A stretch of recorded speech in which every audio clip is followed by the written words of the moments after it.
Velina mai kako. Welcome to Keep It Aloha, a podcast that keeps it aloha by learning ʻŌlelo Hawaiʻi online, in person, and in how we live.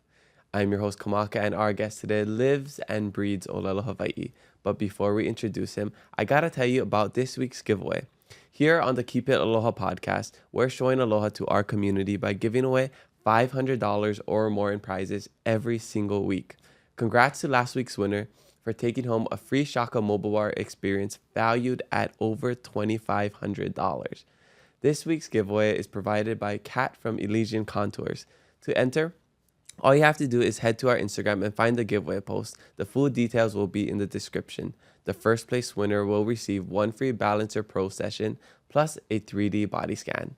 The second place winner will receive a $500 voucher for M-Sculpt, and the third place winner to fifth place winners will receive $100 vouchers for wellness credits. All of this is worth well over $1,000. I have personally tried out all these services with Kat, and I can't say enough good things about it. Health is wealth. I'll be pulling the winners on Wednesday and announcing them on Instagram. For an extra 10 entries, email nicole@keepitaloha.com the secret word/phrase from today's episode.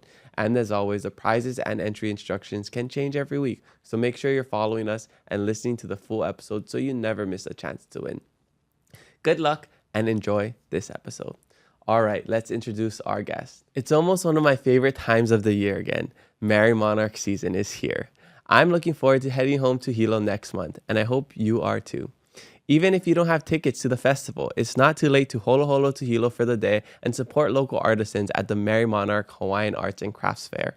Hawaiian Airlines is making it easy with complimentary shuttles from the Hilo airport to shopping stops from 8 a.m. to 6 p.m. on Thursday, April 9th and Friday, April 10th in partnership with Big Island Candies and Waiakea. And if you're a Hawaii resident and Huaka'ibai Hawaiian member, your quarterly Neighbor Island discount just dropped in your Atmos wallet. Now good for up to 6 guests. Perfect timing for a Hilo day trip. If you're not a member yet, join today at hawaiianairlines.com/huaka'i and book your trip. I'll see you in Hilo. Yee! Our guest today is a Hawaiian language speaker originally from England. He is a cultural practitioner, Hawaiian language educator, and hānai son of the late Aunty Nona Beamer. For decades, he has dedicated his life to teaching and revitalization of ʻŌlelo Hawaiʻi, from Hawaiian immersion schools to the University of Hawaiʻi at Hilo, where he continues his work today. He has served on the Hawaiian Language Lexicon Committee, helped develop modern Hawaiian curriculum, and has been a longtime leader at Aloha Music Camp. He is also the creator of ʻŌlelo Online, bringing Hawaiian language learning to students around the world. Above all, as a husband and father, he carries forward the legacy of his kūpuna with humility, humor, and a lot of aloha. I am so stoked to talk stories with him today. He is Kaliko Beamer-Trapp. Aloha e Kaliko. Welcome to the Keep It Aloha podcast. Pea mai ne oi. Mai ke no iau, mahalo. Hau oli au I ke hui ana me oi ke. Ai, mahalo no ke kupa'a ana I waho me ke la anila ino, ke la ua nui. Oh, ia hoi. He loa ke ala aka. Ea mai no iau. Hau oli ke hui ana me oi. Yeah, hau oli pua. Kala loa ka wala au ano ka au ai pili ana I ke ia. Ai, ua ko. Ea mai no. Ea mo, yeah. Malia paha he mea ano ho'omaki aka ina ʻŌlelo Hawaiʻi kaua wale no. And ale lako lohe I ka ʻŌlelo, ka ʻŌlelo ma'a ma ka ʻŌlelo pelekania. He hoi. He ako hua ʻŌlelo no accent? He pualono. Pualono. Pualono. Okay, no la ka puana pualono. Oi hoi. Oh, okay. Ka puana lono ia paha Oi hoi ka mea lohe ia. Okay. Well, we were just talking stories saying it's so awesome that we were able to do this. We've been trying to do this for a little bit. And I said maybe it's funny if we just keep speaking Hawaiian because you would never guess how his English voice sounds because he's so fluent in ʻŌlelo Hawaiʻi. But welcome to the podcast in English now. Mahalo. Thank you. I think you. he forgets how to speak English sometimes because he only speaks Hawaiian. I do speak Hawaiian all the time. Yep. That's my main thing is speaking in Hawaiian language. Yeah. I love it, and I love seeing you interact with your keiki, especially on the ʻŌlelo online Instagram. We have a lot of connections with our ʻohana. You're close with some people in my ʻohana. I had the same upbringing as your children will have, or has right now with my father only speaking ʻŌlelo to us. Yeah. There's a lot of overlap too. I mean, you taught at Navahi before I was there. I went to Navahi. You worked for Halikuamo'o for a little bit, I believe. Right, my mom worked for Halikuamo'o. Yep. You know my parents. So many cool connections over here. And I can't wait to learn more about your story. I think it's one of the most interesting stories we have, in our Hawaiian community. So I would love to just start from the beginning. Mai kinohi mai. Where are you from? Where you grad? And what was it like growing up? Wow. Well, thank you for the beautiful introduction. Yes, of course. Yeah. So I obviously you can tell just by looking at me, I'm not really or listening to my voice that I'm not a person born here. But I was born on a small island off the south coast of England. It's called the Isle of Wight, Wight. And it's about the size of Lanai, actually. But it doesn't have a high mountain like Lanai. It's kind of flat. But we have tourism and agriculture and family life. Everybody knows each other on one side of the island, and everybody knows each other on the other side. And so I grew up there until I was 11. Wow. But then my family split up, and I ended up moving to California. So I was in the San Francisco Bay Area. I moved from a all-boys boarding school kind of place. I was a day boy, but it was a boarding school. To California, where I was, for the first time, in 6th grade education, in an American school, listening to all this strange accents and everything. I didn't even know where America was. When my mother told me, son, I'm going to move to America, I said, is that close to London? I thought London, like miles and miles, like way far away. So I wasn't expecting, I didn't have any clue of how far it was. But anyway, there I was. I landed in San Francisco. We moved to the East Bay into a place called Orinda. And then I went to school there at Sleepy Hollow School for 6th grade. Then 7th grade and 8th grade, all through intermediate school in Orinda. And then I graduated from Miramonte High School in Moraga, California. The experience of being there was it really shook me to my core because, I was just a boy from the Isle of Wight. We're just a small little place, and I didn't know about the outside world.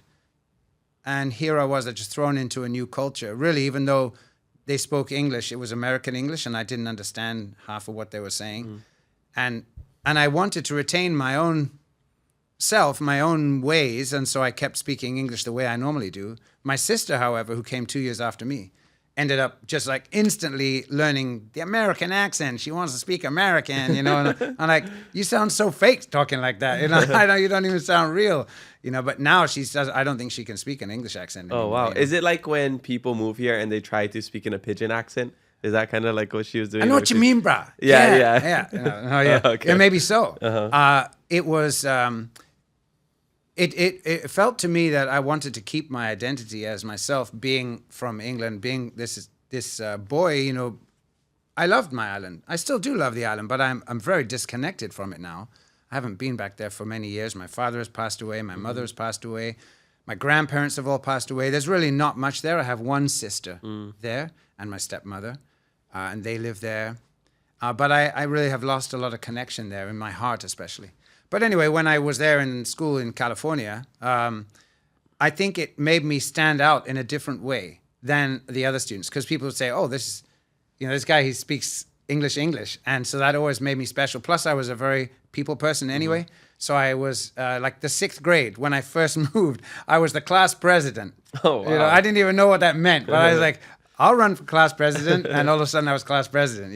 I didn't even know what I was doing, but all through my schooling there, I think that having this different manner about me, having this different way and a different way of speaking, made me kind of different. And that was, I used that to my advantage because it made people notice me. And I was always a funny guy and, making jokes and doing so many different things. And so it was a help to me, but it was a bit of a shock trying to get into gear with it, It's like a train when a train starts and you hear that clunk, clunk, clunk, the clunking between the cars.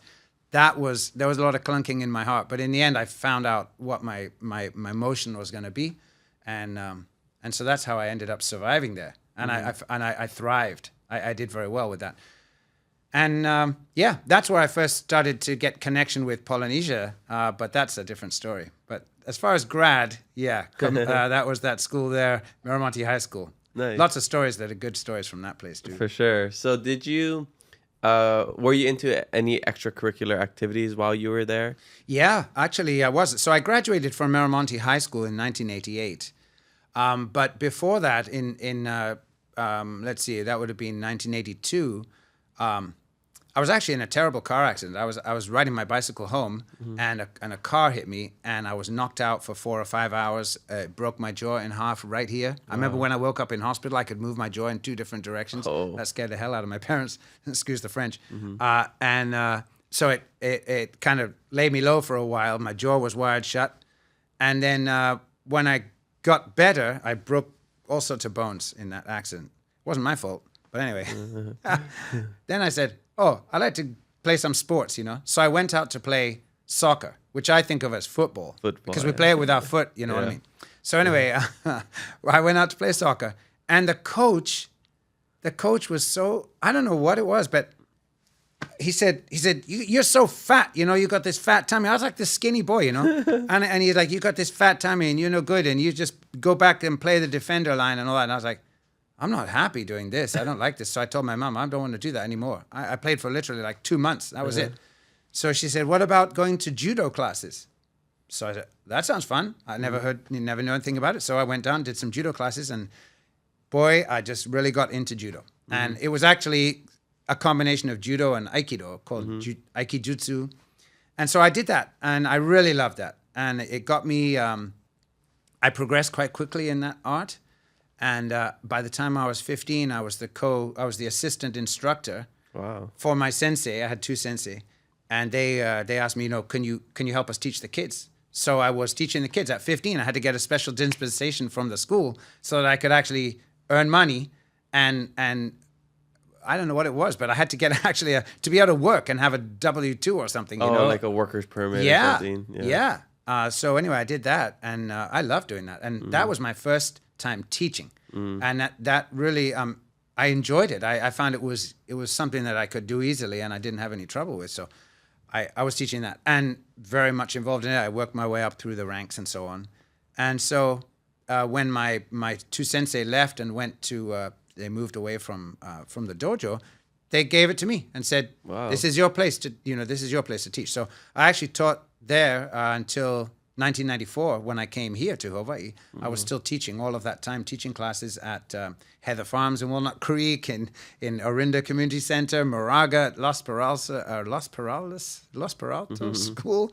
I was teaching there, so a lot of teaching, and it really kind of set me onto a mode that I enjoyed. Yeah, so that was my extracurricular sport. And so after you graduated high school, you continued to do that. What else did you do? Yeah, well, what didn't I do?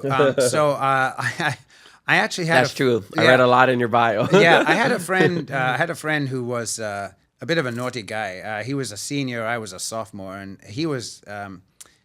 These were the days before the internet took off that we know.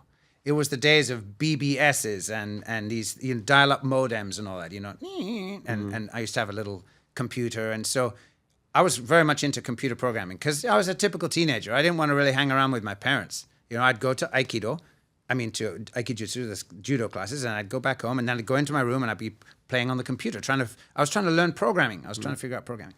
And so this guy from my class, I shouldn't mention his name. Anyway, he was a senior, and he basically asked me to write him a program that would call phone numbers through MCI, like a program for the computer, so that he could run it on his computer and make a long story short, he could then get free calling card numbers so that he could make phone calls all over the place, and also somehow he would earn money from doing this. Anyway, so I wrote him the program, and he would pay me in like a printer, a dot matrix printer, or a hard drive. I'd never had a hard drive before, a floppy drive rather, that was. So anyway, I got into trouble with him because he one day he said, hey, can you and your friend Tom go with me, and we're going to go to Gemco, it was called, as a store, like a big box store. And so we went there, and I thought we were just hanging out having fun, and all of a sudden here he comes with a shopping cart full of stuff. He'd taken things off the shelf, and then he was gonna, I don't exactly know what his plan was, but he said, let's go out through the garden center and, push the cart and go out through the garden center. We'll all go out there. And I've got this receipt that I got from some trash can or something. And so then, he said that. But then what happened was I'm the one pushing the cart. And we got to right where the garden exit is. And I got there. And then he says, he said to my friend Tom, hey, we got to go and do something. Telling me, just continue through. So then I'm there. And then the guard, they called me in on it. They called me like, hey, what are you doing? Stealing all the stuff. I'm like, this is not mine. This is my guy's. I don't know. He's going to pay for it. I don't know what is happening. So anyway, I got in trouble. And the penalty for it was I had to do community service. Oh, wow. And so that actually put me on an interesting thread because I chose my community service at a place called Alex J. Lindsay Museum or something like that. It's a wildlife museum and a wildlife hospital. And so I started working in a wildlife hospital, and I just spent all my time there too. As soon as I got my car and I could drive, I was driving there. Like on the weekends, I just do that. I want to work in the hospital, taking care of animals. And that was really great too. We have like hawks and owls and turtles that had been run over by cars and things, deer that had been hit, and we try to brace the leg. And you're like, I know what it's like to be hit by a car. Yeah, exactly. I see you. yeah, exactly. So, but my love for nature was in there too. And so I enjoyed doing that. And one more thing was I had my first girlfriend was originally from Pearl City family, Pearl City / Hilo / Haole. And she was involved in a Beamer hula group in Walnut Creek, California, called Dances of the Pacific. And in 1985, when I was 15, she invited me to go to a show that they were doing. So I sat in the front row watching the show, and I remember watching like Tahitian drumming and Maori and Haka and some Hawaiian. I remember kind of falling asleep in it, like at the front row. It's like, I don't really understand this stuff, but the Tahitian drumming got me. And so afterwards, she said, hey, if you want to take Tahitian drumming classes, you can take Tahitian drumming from our group. So I did that. And that thing just turned me on too. I was like, oh man, I love this Tahitian drumming. Everywhere I went, I'd be on the stove at home. And then I really enjoyed that group. And they asked me, hey, after about 6 months of playing, they said, you're good enough. You should come with our touring group. And so whenever we do shows and do performances and bar mitzvahs and birthdays and weddings and whatever, come with us. And so that was also a paying job. I actually got paid. It'd be like $75 a gig. And to me, that was big money. Yeah. $75 a gig in 1986, and 87. you're still in high school at this point. Yeah, I was still in high school. Crazy. So I'm doing the wildlife thing. I was doing the Aikijutsu. And I was also doing the Dances of the Pacific stuff. And we were performing all over the place. We went on trips here and there and around California. And it was my introduction to Polynesian music. And so besides the drumming, I got a guitar, I got a ukulele, I started learning how to play those things, not like anything structured, but just by watching and playing, And so, yeah, we used to sing all the songs. Nobody knew what the heck they're talking about. We didn't know what we're talking about, right? Like, hey, manupu karua. And they're like, I don't know what that is, And so those were fun days. I really loved those days. And of course, touring around was just great fun. So that was my introduction to Polynesia. And as I left high school, my parents decided to go back to Europe because my stepfather ended up becoming the vice president of Vodafone in Europe. Oh. And so they wanted to move back, and I didn't want to go. I liked my life, what I was doing. So I stayed and didn't have a place to live. So I lived in my Land Rover because I loved Land Rovers. I had Land Rovers. So anyway, I lived in my Land Rover for several months. And then the Tongan guys that I used to play with, they said, come stay with us. So I ended up in a 2-bedroom apartment on Monument Boulevard in Pleasant Hill, California. 14 of us in a 2-bedroom apartment. That's the kids and plus me and the adults and everything else. All Tongan. And all Tongans. Oh, and me, wow. I just sleep on the floor, a little palangi sleeping on the floor there by the door. And those men, I tell you, they got a whole different culture, and they got their culture within themselves and then the culture on the outside. The interaction of them with other folks. And of course, they built rock walls, yeah? That's how they make money. Yeah. So then my friend, he said, hey, I think I know what we can do. We got this palangi over here, the haole gaya. So what they're going to do is, okay, we're going to go get the job. We're going to get the job. Okay, I tell them, sai aupito, let's go. Okay. So off we go. And then we drive around and then look at somebody's yard. Looks like it needs some work, yeah? So then we go, okay. And then Paul, my friend, he tell me, hey, okay. Okay, go over there. So I go walk up to the door and knock on the door. Hello, ma'am. Me and my friends here, we do rock walls, we do garden work, we can fix your place up, make it all nice, we can put a bender board over here and do this and that. And then, of course, the lady would say, oh, okay, yeah, sure. So then my Tongan friend, he would say, okay, so, it's going to cost like around $2,000, for us to do the rock wall, because we got to buy the rocks and we got to do this and that. And then they'd be, okay, go ahead and do it then. And they say, but we need 50% up front. Yeah, so we get 50% up front, so we get $1,000, yeah? Okay, great. So then we lay out the strings and we lay out the thing. We dig up the garden, like the front of the garden. We put the things all into place and the wooden boards and everything. And then we start building the wall. Because they get rocks. I don't even know where the rocks came from. They were just some Tongan guy would show up with a beat up old, Ford pickup truck kind. Don't even question it. Yeah, don't even question it. Here comes the rocks. So then we lay out the rocks and, hit them on. Matalele, make the face look nice, And then we lay the rocks in. And then, we'd work for like 2 hours in the morning. And then somebody would say, hey, fia kaia. Like, I want to go eat. I'm hungry. So off we go. We go down, get down beef brisket. Like, their favorite thing was beef brisket. So we go to get some beef brisket. Bambai, you know what happened? They're going to get tired, right? So then they say, oh, hey, Simone. They call me Simone, yeah? So, hey, Simone, fokiki api. Let's go back home. Yeah, okay. So we go back to the apartment. And everybody's like, that's sleep, how the Kanak attack was invented. So then we go sleep a little bit, and then, hey, Simone, we got to go rehearsal. Yeah, we got to go rehearsal for the group. Okay, off we go rehearsal. Or me, I drive off teaching or something. There's something going on, yeah? And then then the next day happens again, and we work just a little bit, and then off go eat, off go do something, go sleep. And Bambai, Paul say, hey, Simone, I saw this other place over here. We got to go take a look. Okay, let's go to the other place. So we went to the other place, and then Paul said, hey, Aluki, go over there. Go ask the lady if she like work. Or so I knock on the door. Next client.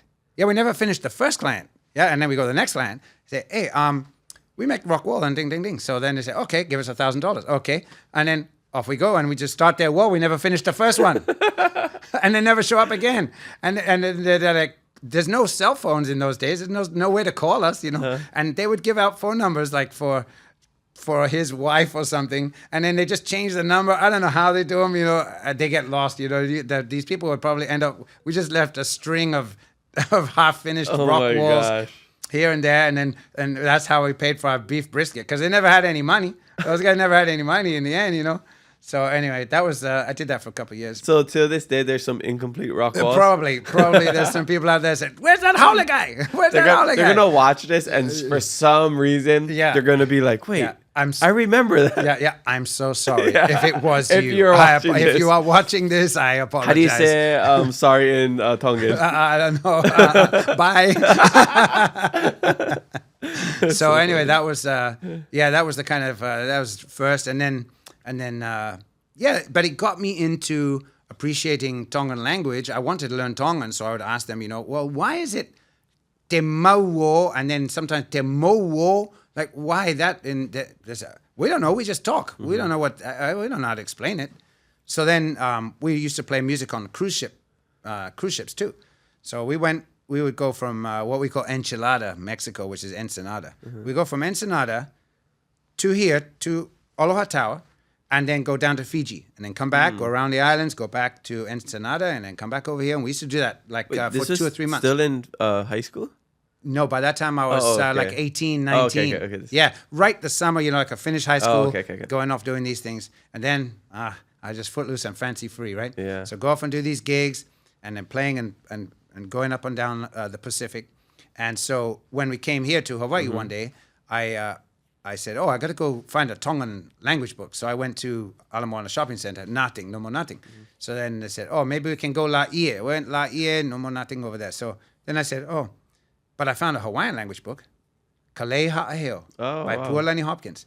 And so on the ship, we'd be on the ship, and they would have, those ships were very expensive, they were very nice ships. It was Holland America, yeah, and sometimes Norwegian cruise lines. But they got a very stratified society on those ships. They got the women down below, and they got the guys up above. All the guys up above, they're all mahu, like all the Filipinos and Indonesians and all that kind of stuff. And then all the women down below, you never see the women. So me, I'm just kind of in the middle. These Tongan guys, my Tongan friends are all big guys like that, right? And so we had crew privileges and passenger privileges at the same time. We have to wear our uniform with a little thing on it, but we get some crew privileges. So of course the Tongan guys, they say, "Hey, Simone, let's go to the bar, the crew bar in the nighttime, the evening time, and we can hang out over there." So I said, oh, okay, but I get hit on all the time, by all the guys in the bar. And not the Tonga guys, they didn't get hit on, but me, I did. Yeah. So I was like, I think I'm just going to, I'm not going to go tonight, guys. I'm going to go hang out on the deck. So I hung out with my Kaleha book. And that's how I really started studying Hawaiian. I was using my understanding of Tongan pronunciation in order to be able to say the words. And of course, I knew many, many Hawaiian songs by that time. Had no idea what they meant, but, I put the pieces together, and then that started me out. And then I found Fornander collection of selections from Elbert, and that was another thing. I just read that thing over and over again, and that had English and Hawaiian. So then I could compare the two and add okina kahako, so I knew what's going on and put vocabulary words. And so that's how I really got going on it. That would be the early '90s. Still doing aikijutsu, still doing the Dances of the Pacific stuff, and the museum stuff as well. The animal place.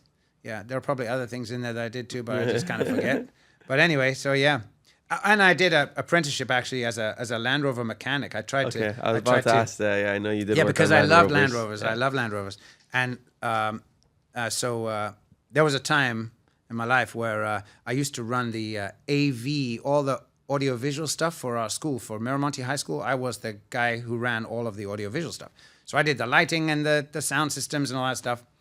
And so that was my job. Well, when I got to senior year, I had to find somebody to take over for me. So I found some guy. And then it was the end of the year. My last gig was running the sound and the sound systems for the grad night, which was kind of a new concept in those days. Like keep the students at the school campus for grad night, So I was running the sound system. So then everybody goes home and it's like 3 a.m. I finish cleaning up all the stuff. Then it gets to 4 a.m. I put everything away back in the boxes that goes in, put them in the little room, lock the door, drive home in my Land Rover. Well, I fell asleep at the wheel. Oh. I fell asleep at the wheel. I dropped my friend off at like 4:50 or something in the morning. I kept driving home, didn't make a turn that I needed to make a turn. I was right 50 miles an hour. I had taken off my seatbelt. I remember taking off my seatbelt thinking, God, I'm tired.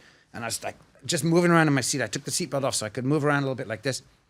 And I turned the radio on, and then all of a sudden I must have fallen asleep. I went straight across the center divider, straight up to an incline on the other side, and right when the Land Rover hit that thing, I jolted up this way, and I had no roof on it, by the way, too. Just a roll bar on the top of that thing. So there was not even a roof on it. Oh, wow. Just had a roll bar, the front window and a roll bar.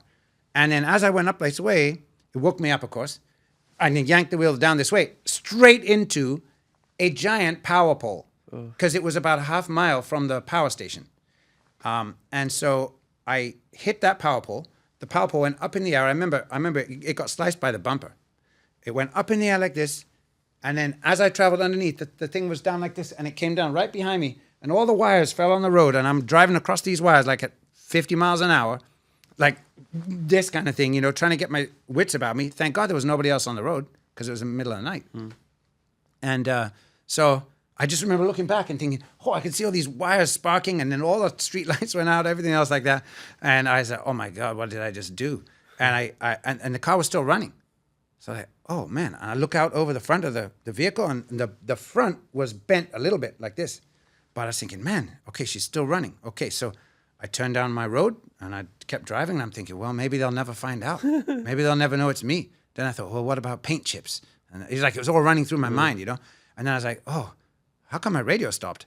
And then I looked, there's no radio. The front of the radio thing had broken off and gone inside the dashboard. There was such a hit. Yeah, and I don't know how it was that I didn't get smashed. Wow. But anyway, luck. I got an angel there and I got an angel there. I still have to this very day. So that But wasn't anyway. your accident where you broke your jaw? No. Oh, no, that was on the bike. I was on broke the bike. the jaw. I was on a bicycle. On the bike. I was riding my bike and a guy turned right in front of me. Yeah, and I so hit the this side. one, nothing happened. Nothing happened to Not me. even- Not even wow. a scratch. My poor car, however, as I started to go up the hill, the accelerator hit the floor, the linkage came apart. It turned out the engine had jumped off its mounts, and so the engine was off like this. The thing was just dead. So I just turned it off. I backed up, stopped in somebody's driveway at 5:15 in the morning, knocked on the door and said, I had an accident, can you call the police? Because I figured they're going to come after me at some point.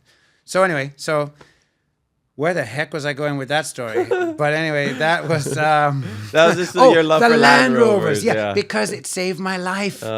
It saved my life.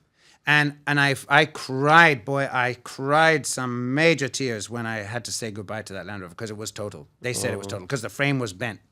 So they said it's no good. If I knew then what I knew now about fixing stuff, I could have fixed it, probably. But, anyway, it was total. Have you had one since? Oh, yeah. Oh, okay. Yeah, I've had several since. Oh, okay.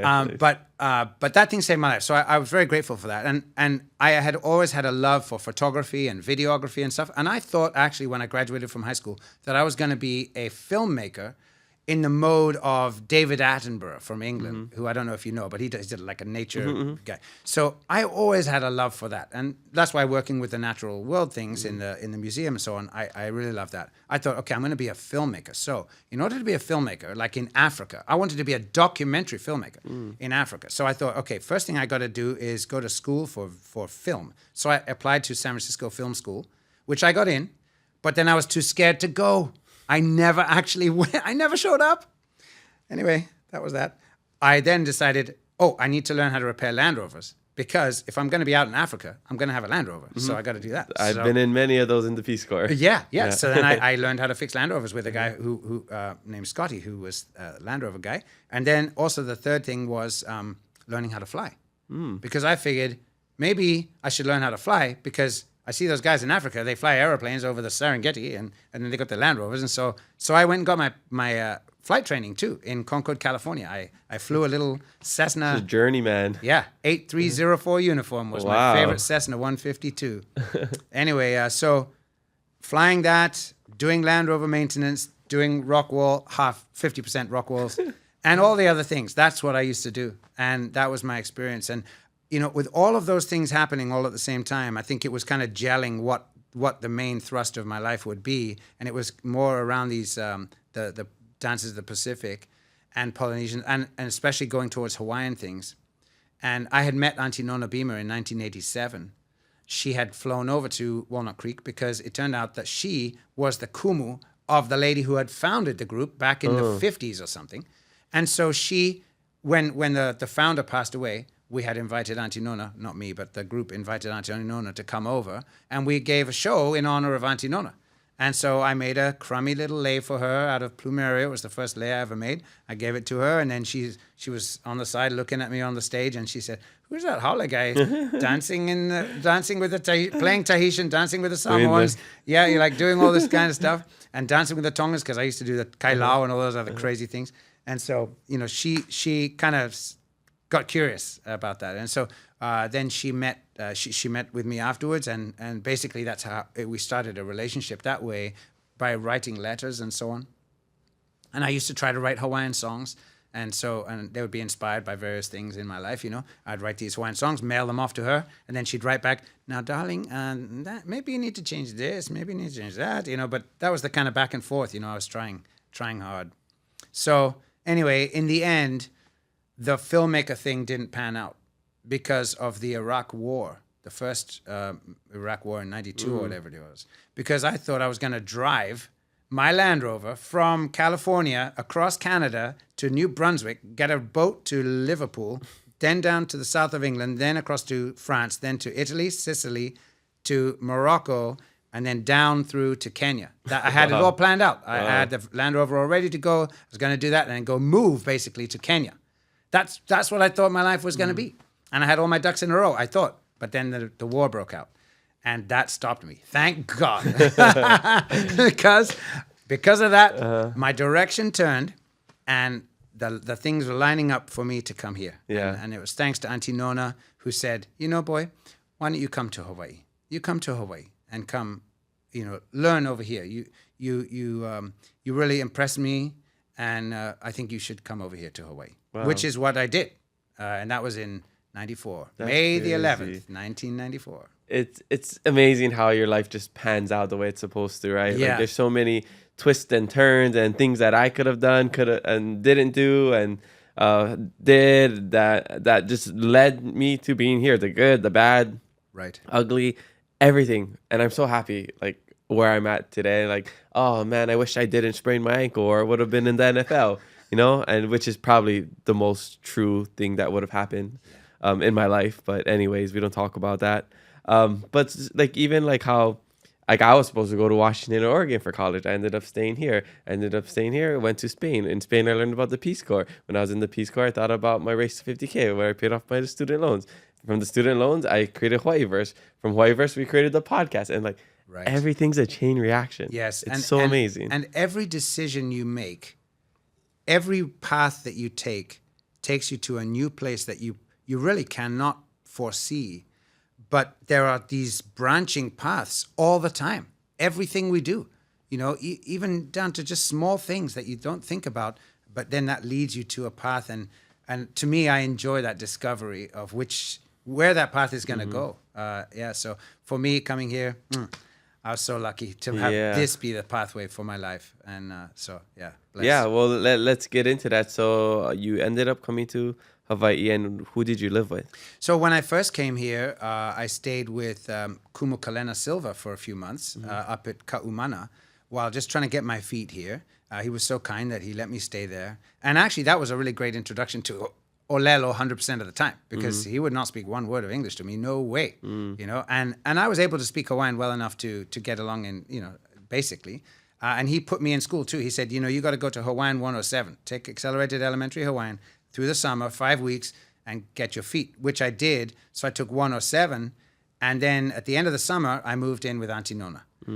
And so then that was my time of learning from Aunty Nona, because we used to do performances and lectures and writing books together and research and whatever, all sorts of things. We used to go up to the family ranch in Waimea and hang out with her mother up there. And she was a Mana Leo native speaker. So that was a blessing too, to be able to stay up there and hang out with her and talk.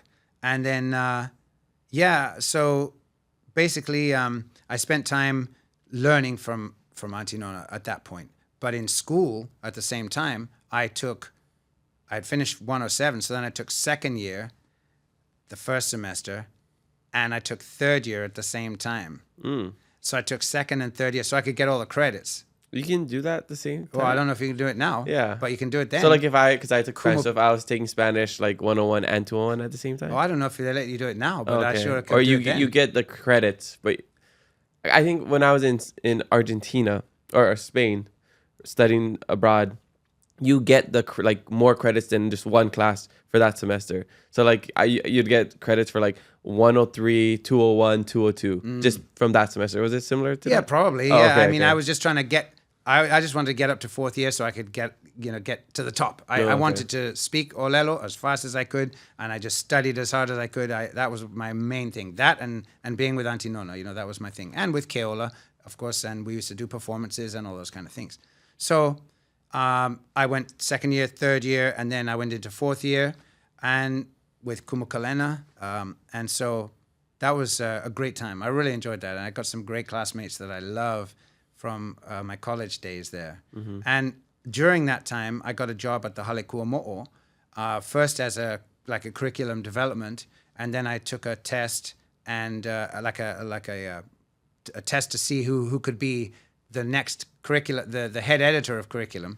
There were 3 of us that applied. I got the job. So then then I was basically doing curriculum editing, and then Kawanoi Kamana came to me and said, we've got this new school, which I was at the blessing for Navahi when it was on the 3rd floor in Hilo. I had the 3rd floor of the building in Hilo town. I was there at that blessing for opening Navahi. And then when Navahi was in its first or second year, Hui Mossman was the science teacher for the first couple of years. And then Kauanoe said, hey, could you come and teach English at Navahi? And I said, I don't really want to teach English.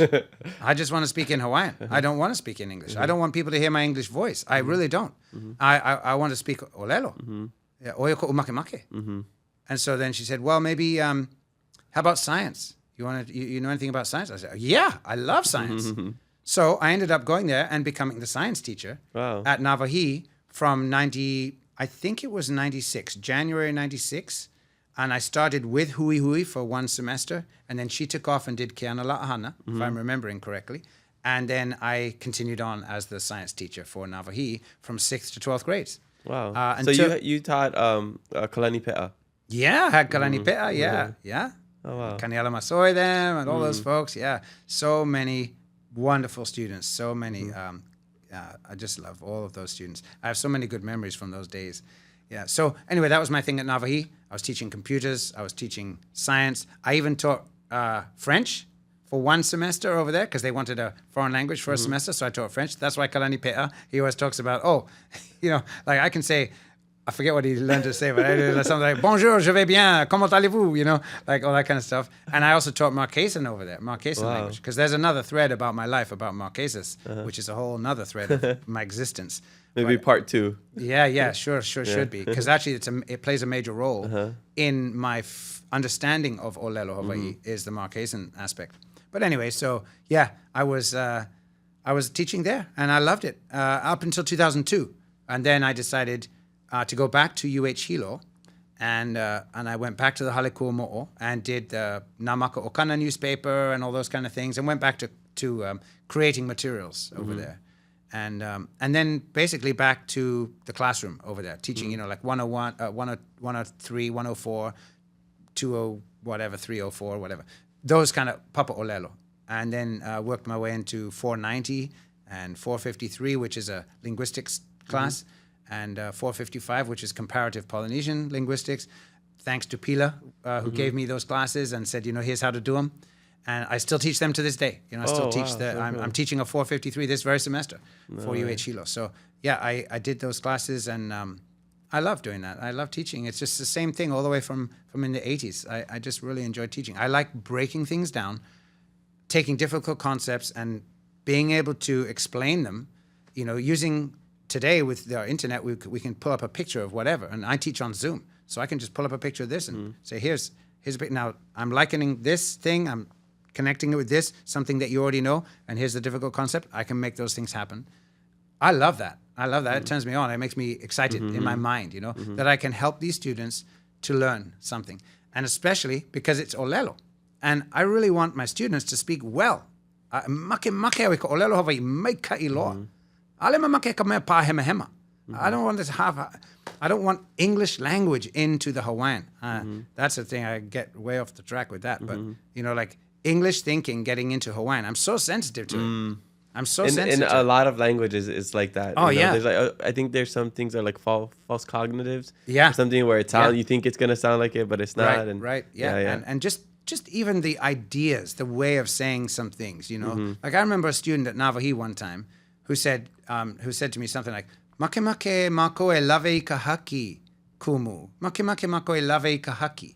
Haki, like break? Oh, I want to take a break. Take a break. I was like, what? I actually did not understand what she was trying to say. I did not understand genuinely what she was trying to say, but until all of a sudden it clicked. Like, mai ʻŌlelo pela. Mai ʻŌlelo pela. Mama ke hoʻomaha. Make hoʻo malolo. Make ai. Hoʻomaha no ke ia manawa. Ai. We. That's you know what I didn't realize when I was in school at the time is that everybody was at different levels. From the teachers to the students.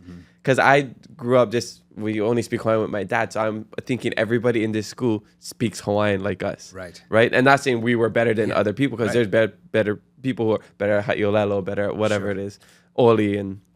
But in my mind, I'm just like, all these teachers probably are fluent. And then I would wonder, like, why do some teachers, like, they seem like they don't really know Hawaiian, but they were just students. They were like still learning. Yep. There were even kids that they just came in and their parents don't speak Hawaiian to them. And that's why, their ʻŌlelo isn't as good. But I had no idea that everybody was at different levels. Right. And that I was in the second decade of the Hawaiian revitalization. Yeah. No idea. I had no idea. Kumu pila, kumu kawanoi. I had no idea these were like the saviors. Right. Right. Yeah. Crazy. Yeah, for sure. Yeah, and it's still that way today. I think there's still a great diversity of levels of ability in the immersion schools, especially the one I'm most familiar with, which is Navahi, and also Ka'umeke Ka'eo to some extent. But there's a huge difference between, speakers who speak at home and then those who have no home language at all. The students who come in maybe first or second grade versus the ones from the Punana Leo, and so on. So there's a huge difference, and even sometimes in the teachers too, as you said. Yeah. So that was just something that I kind of pohakalai as I got to know her, and as I started to learn other languages too. I think learning Hawaiian and having that perspective of like not literal translations and stuff like that, because I would hear that in Spanish or Malagasy. I'm trying to think of it, but instead of like thinking of like, okay, what is this like? Instead of using this word equals this word, it's like, how do I explain what I'm doing using these words, which is more of a Hawaiian kind of thinking, instead of like hiki ke lavi ki kai haki. Like, can I take a break? Like, it maybe there's words that are used to explain it. Sure. And, and I think we should look for those quote unquote native ways, those traditional ways of saying things, rather than just turning right away to English and saying, oh, this is enough. Lave kahaki. That's fine. We understand. But to me, I feel like we're trying to preserve a beautiful language here and not let it become so watered down by outside thought. To me, it seems like it's like having a taro patch and you want to just pull all the weeds out. Like, I see the weeds growing and I just cannot stop myself. I'm going to go over there and kai, huki ike mo mea. Yeah, I just feel like I want to pull those weeds out all day long, and that's what I do. That's what I do. It's hard to not, I guess, when you want to try to explain something and you have limited vocabulary, just to not do that though, because like even when I'm speaking Malagasy, and like a popular thing in Madagascar was they eat rice. They eat a lot of rice, and there's a saying that I would say like sivari sivuki, like no rice, you're not full, right? Like no rice is life basically. But like me saying like sivari sivuki, it literally is no rice, not full.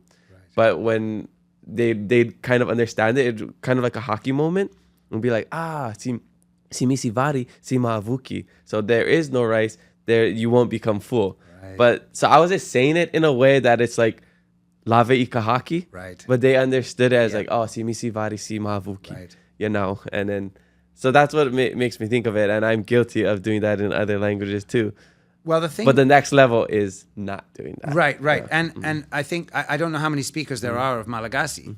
There's 20 million people living in Madagascar. And so how many of them are? What is the level of speakers? Number of speakers over there in Madagascar? I don't know, but I'm assuming that it's a lot more than we have here. Way and more. the moment, meaning the amount of momentum that comes from having a large speaker base, means that when you introduce small things like what we're saying here, if you introduce a small error, somebody might laugh at it and say, oh, that's so funny the way you say that. And they might remember that. They might say, oh, you should see so-and-so, he always talk like this, he says that. But it's not going to catch on in the main population because there's such a big amount of momentum because of the large number of speakers. However, with Hawaiian, I think we have a problem because we only have a small number of speakers. I know people say 22,000 something. I do not believe it. I do not believe it. Kaho'okahi just said that. Oh, there's no way. He said he doesn't believe it either. Yeah, because people claim, oh yeah, I speak Hawaiian. They just go home and they say, you guys want any likey over here on your mea'i? Like that kind of. And then they say, oh, I speak Hawaiian. But that's not speaking Hawaiian. If you can speak Hawaiian all day long and not have to worry about relying on an English word, then I would say yes, you can speak Hawaiian. And how many of these speakers do we have? How many of us are out there, like Kaho'okahi and us here? I don't know how many there are, but I know it's not 22,000. And so there's not a lot of momentum, in a sense. There's not a lot of self-correction. So it's easy to introduce erroneous structures into Hawaiian and then have them run away. Like they can run wild. I hear Punana Leo Hawaiian I can almost hear like it's coming. It's getting its own. It's got its own jargon. It's got its own way of saying things. There's kind of like I can tell sort of like the Punana Leo Hawaiian, which is the Hawaiian language preschool. From the preschool system. But I mean, I'm talking about like within the administration and the people who work in the Punana Leo. I see. There's kind of like this this flavor that it has because they are together. They talk to each other. They are within their own system, and there's not a lot of like outside. They're not listening to Mana Leo on the tapes trying to say let's correct our Hawaiian and let's listen back. They're not reading old Hawaiian newspapers and trying to find old expressions and whatnot. They're just talking every day because they got to get stuff done and they got to run the schools, and that's beautiful. And they come up with their words for it and everything else. So there's kind of a way, like a flavor in that. And then there's the flavor of the immersion schools too. And even like Navahi has some flavor about it. And I think I'm a little worried, even for myself, that we end up in these small, like bubbles, echo chambers. Yeah, like a bubble echo chamber where we're hearing ourselves and we are saying this is right because I think it's right, and it makes sense to me, and then we don't really get out there enough to have it not normalized, but to have it sort of be ratified or be corrected if it's wrong, because there aren't enough of us. There just are not enough of us. Like for me and my family, we're at home. I have 2 kids. I have a 7-year-old daughter and a 5-year-old boy. He's just about to be 6. We only speak Hawaiian to our children. My children don't speak English. They know a few expressions. They know a few words. They can mumble a few things through when they really have to. And I know that because I know they learn English from the Hawaiian Immersion School is where they learn English. And so, for us at home, we got to come up with a word for something. We're just going to come up with the word. We're like, if there's no word for it and I can't think of the word, then we just use something. Like originally when I was thinking about jam, jam that you put on toast. This is like 5 years or 6 years ago, or maybe even more in the time of COVID. I was thinking, what's the word for jam? Well, I don't like the word that we use typically, which is Kelly. Of course, I knew Kelly since like I was in college days. Yeah, of course. But I don't like the word Kelly because to me, I'm stuck with my English thinking, which is that jelly is different from jam. Jelly is no seeds. Jelly is like it's clear, yeah, and so you spread it on there, and there's no seeds in it. But jam to me has seeds in it. Like strawberry jam, you can actually see the strawberries. You know what I mean? Like, but strawberry jelly, I would just not like have jelly. thought about that. Yeah, so I know that because in England that's a thing. We know that as a thing, right? So we like strawberry jam, we like raspberry jam. We don't like raspberry jelly or strawberry jelly. So over here, I'm thinking, okay, I want to put jam on the toast, but I don't want to call it Kelly because to me that's jelly. So I was like, what is it? And I say, hapala oi ka hapala momona. So like hapala is the act of going like this. Yeah, it's like the sweet spread. Yeah, so it's like it's like the sweet spread. Yeah. So I used that as a term, and so my kids know hapala momona, and of course they know Kelly from being around at school and whatever. But sometimes we got to come up with things. But when we're in our own little echo chambers, there's the UH one, there's the Punana Leo one, there's the Immersion School one, too. And probably Kamehameha, but I don't know how many of those folks are speaking, all the time in Hawaiian. But yeah, so I'm a little worried about that because, I would hope that we would be able to share and sort of vet these words. Yeah. And then when somebody says, hapala moana, that's a stupid way to say it. You should say this, what we say, then, maybe that would be a better way to do it. I would be happy to accept that. You remind me of my dad when we would grow up. He would make up words. He would Hawaii some words, like waleka. Oh, we grew up thinking waleka was a wallet. right. So your kids are probably gonna go to school and be like, hapala momona. And they're gonna be like, what the heck? Is like, what is waleka? Yeah, right. But the good thing about hapala momona, I think, is that it taught them the word hapala, which is like.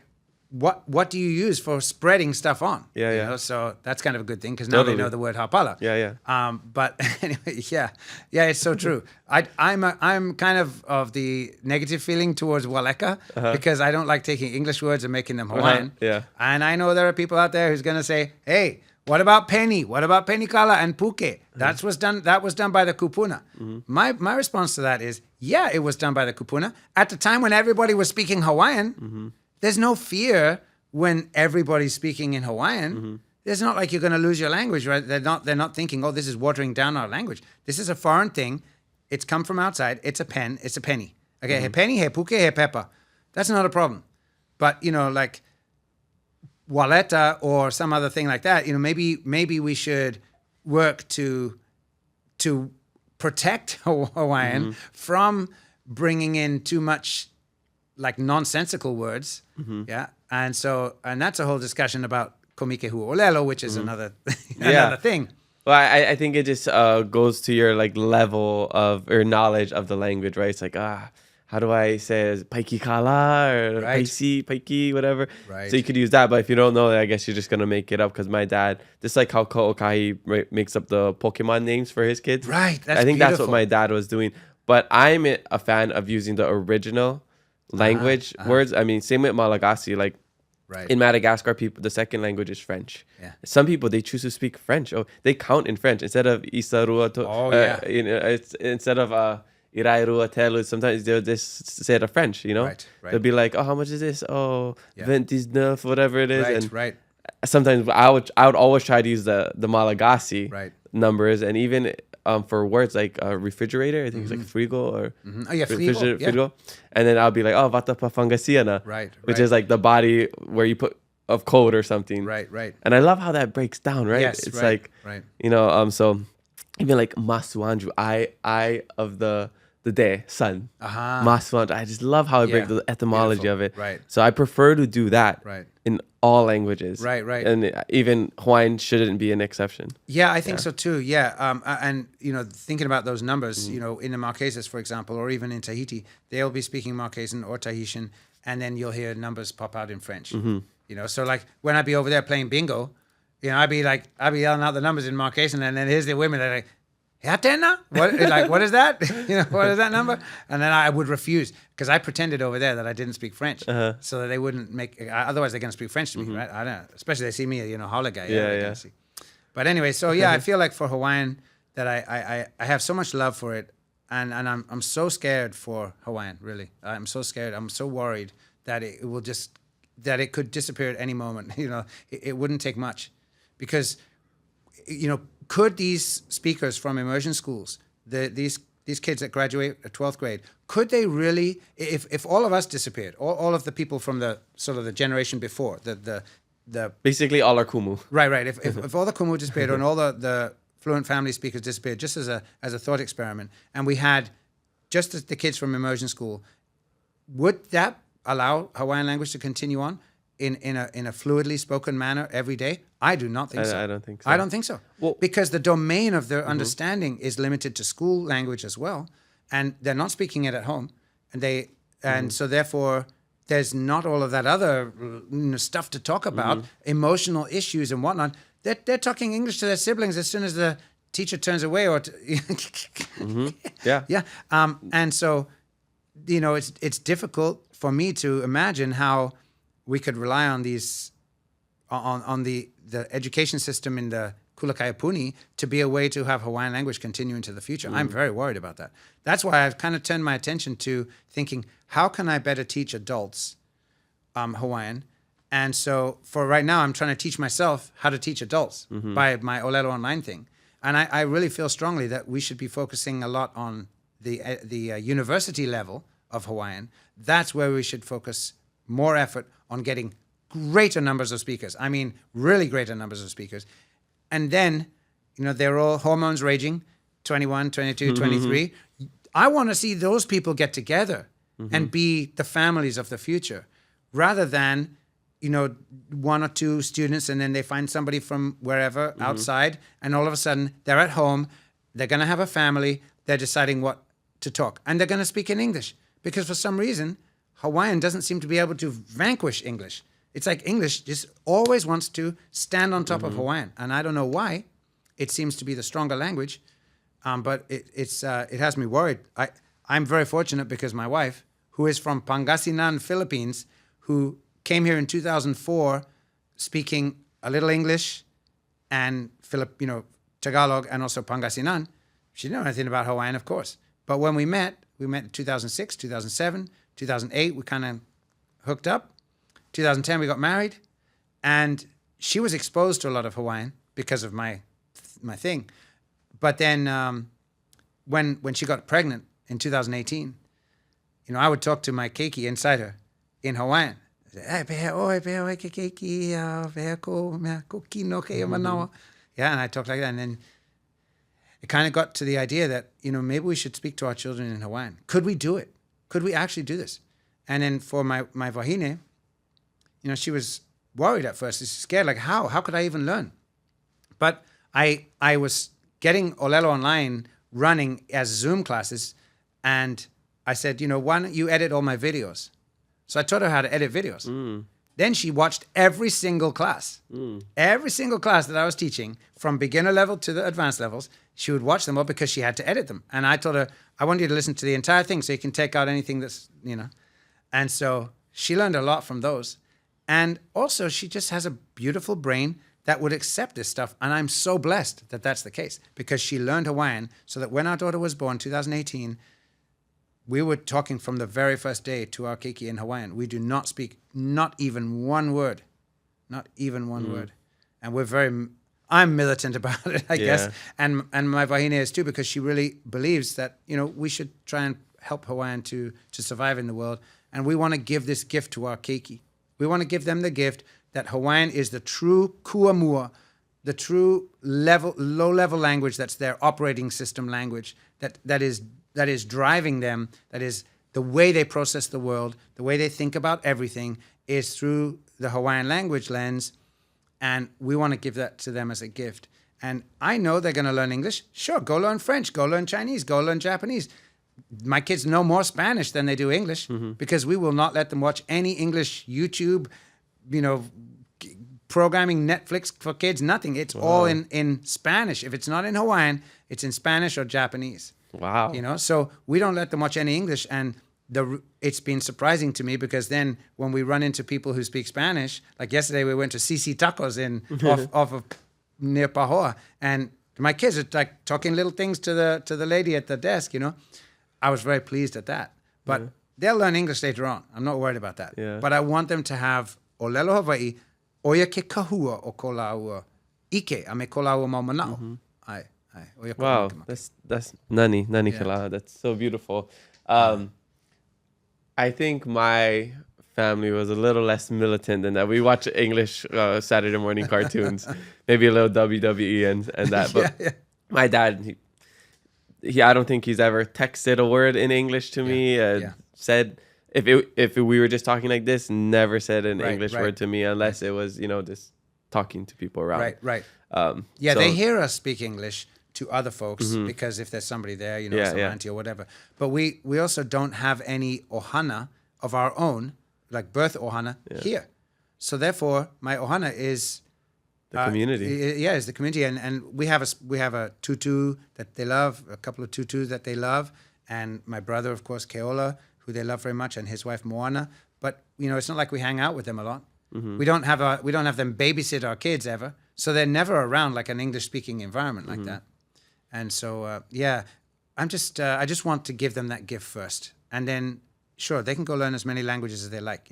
But like you said, they have the kahua momoa mohope ke kukulu. Oia ko makemake. So we'll talk more about the Hawaiian stuff. But before we get into our shishi break, I would love to just know about how you were brought into the Beamer Ohana with Aunty Nona Beamer, because that's a really cool story, and I feel like something that is very rare, right? And like such an honor that you had this opportunity to, because it was an actual like ceremony. It's not like that's my hānai auntie. I eat dinner at their house on Sundays. Right. It was way deeper than that. Yeah. Thank you. So in 96, I think it was, we were Aunty Nona and I were working on a set of giving names and mele to people as gifts. She wanted to give like a set of, she had these close friends from Kona and Waipio Valley and elsewhere, like 4 or 5 of them. And she wanted to give them a Hawaiian name and write a mele for them. So we were working on that together. And so she said, okay, now we're going to go down to Waipio and we're going to present these mele to them. So, okay, ma. So we went down in my Land Rover, down into the valley, and right to the back, and to a lady named Polly Jennings, who had a place back there on Bishop Estate land. So when we arrived there, Keola's here and Moana's here and all sorts of other folks here, like lots of people over here. And I guess I was just, for this event. So we all sat down there, and then Ma had me on Aunty Nona had me on a kind of like a higher seat, and then she was next to me over here. Basically, she said, well, thank you everybody for being here today. This is a very special occasion. I want to invite and to ask our boy here, Kaliko, if he would consider being a true part of our family. Oh, wow. I thought we were doing name songs. And so you had no idea, not even... That's what she did. In your mind, you were thinking, like, one day I'll be part of it. Oh, like, no idea. No, I was just like, everywhere she would go, everything we would do, I would always be there, because I wanted to learn and support. And I think she felt she wanted somebody, as she got to towards the end of her life, she wanted somebody to be able to give the stories that she was telling, the chants that she knew, the background about things, the knowledge about Helen Deshay, and all those other things. She wanted to give that to somebody to take on. And Keola and Kapono had obviously taken on Slaki and the musical aspect, and in such a beautiful way. I was not that kind of talent. I was not, that wasn't my thing. So she wanted somebody to do that. And I think in me, she saw somebody who was an educator, like a natural talker, somebody who would talk, as you can find out from us talking right now. Like, this boy can talk. Like, does he have Portuguese blood? I don't know. Yeah, he's not from England. He's from Portugal. Somebody jumped the fence back there in the old days. So anyway, she wanted somebody to do that. And I think that's why she decided, she wanted to invite me to be a part of it. And so in the ceremony, she chanted, and she had the tea leaves, and she had all the decorations and all this, and the bowl of vai pa'akai and so on. But eventually she, just said, we're inviting Kaliko now in front of family and friends that he would be a part of our family. Kaliko, what do you think? And I said, if you'll have me.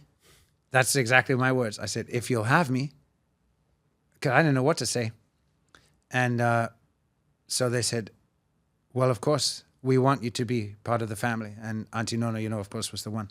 And then said, okay, now, Kaliko, give a speech.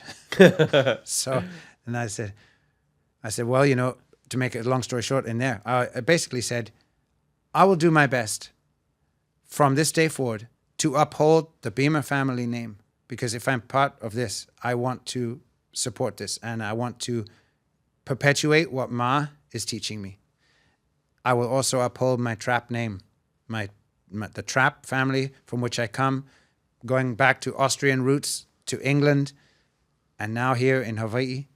And I will meld those two together, and I will be the best that I can be for those two families. And that was the basic idea that I gave in my speech.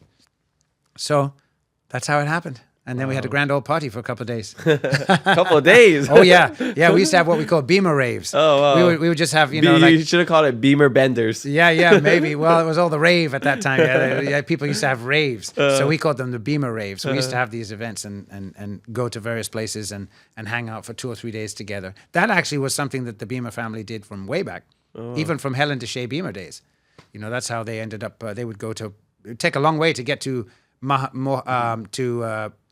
Keavaiki, where they would have a party there. It takes a long time to get there. So they would stay there for several days, just having get up, make breakfast together, lunch together, dinner together, drinking, Wow. And so that's what we used to do for several days awesome. at a time. It's such a legendary family. And I don't know too much, but I know the name. I know some of the accomplishments. Yeah. I believe the Beamer brothers, they do the K2N2 Shaka song, right?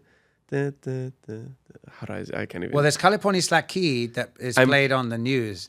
Maybe I feel like I looked it up before, and there's I feel like I remember seeing Beamer on like maybe or like so. I do like an Instagram stuff, and I remember like Slack Key, but it could maybe they were doing a cover of that or something. Yeah, I don't know. Or I I could don't just know. be it's a different song I'm thinking of. Yeah. I gotta look it up. But I know one of the songs that you were mentioning, Mr. Sancho Lee and those kind of songs, you know, you had mentioned that before at some other point and said, you know, You know this? oh, got plenty lychee. Yeah. Yeah. There you go.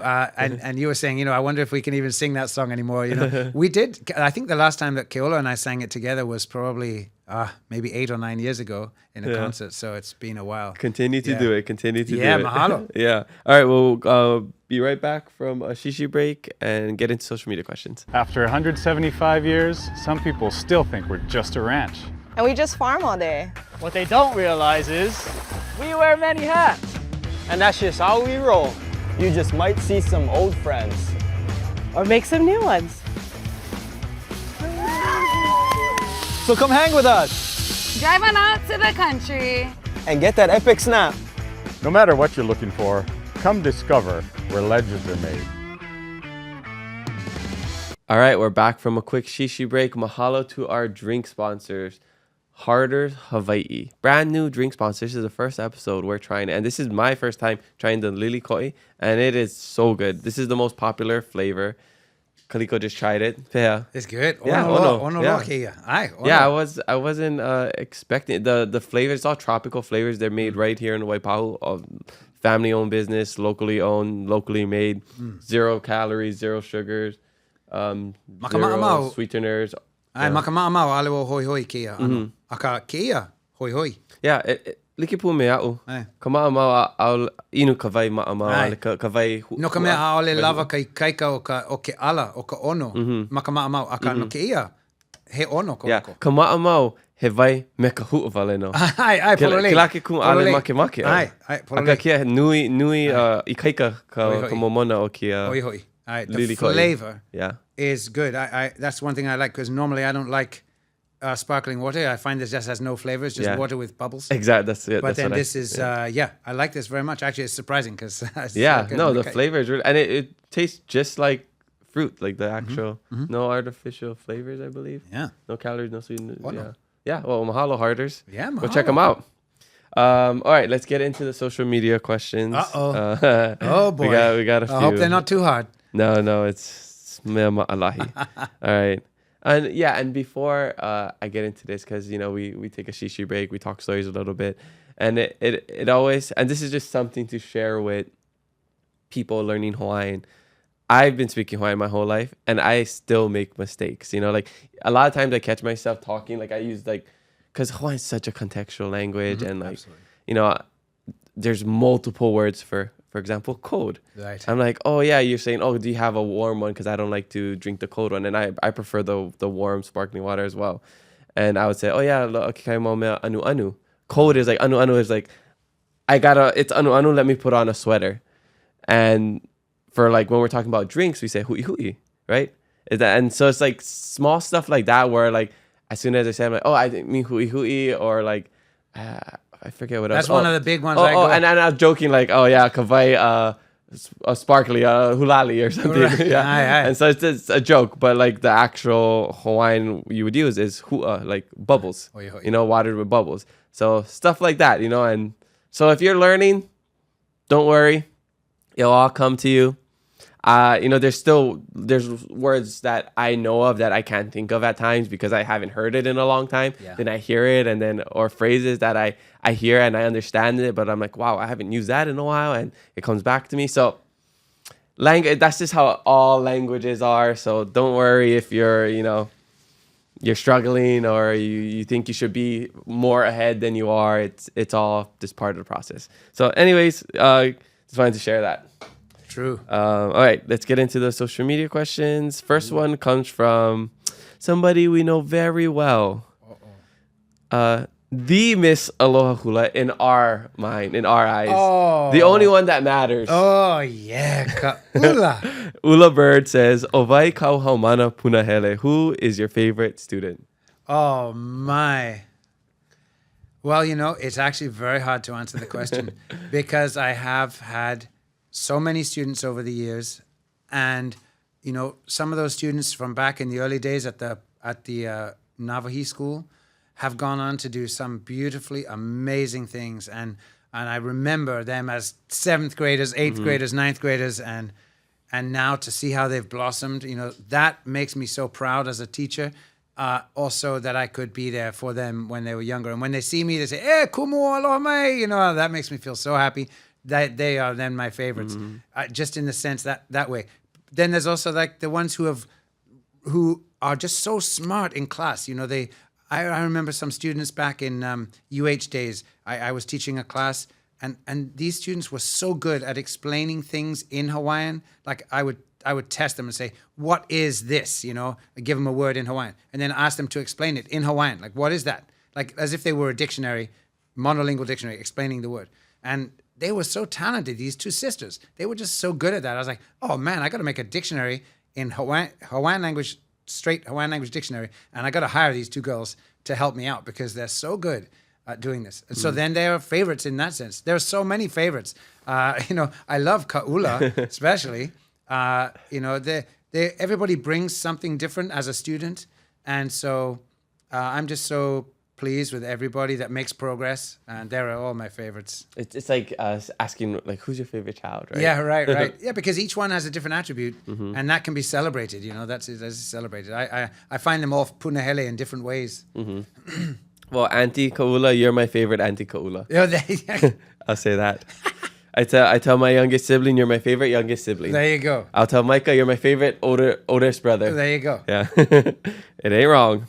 All right, next question comes from Jesse Cakes 27. Oh, and sorry, sidetracked it before we get into this. Go on YouTube and type in Ka'ula Kamahele, Mary Monarch.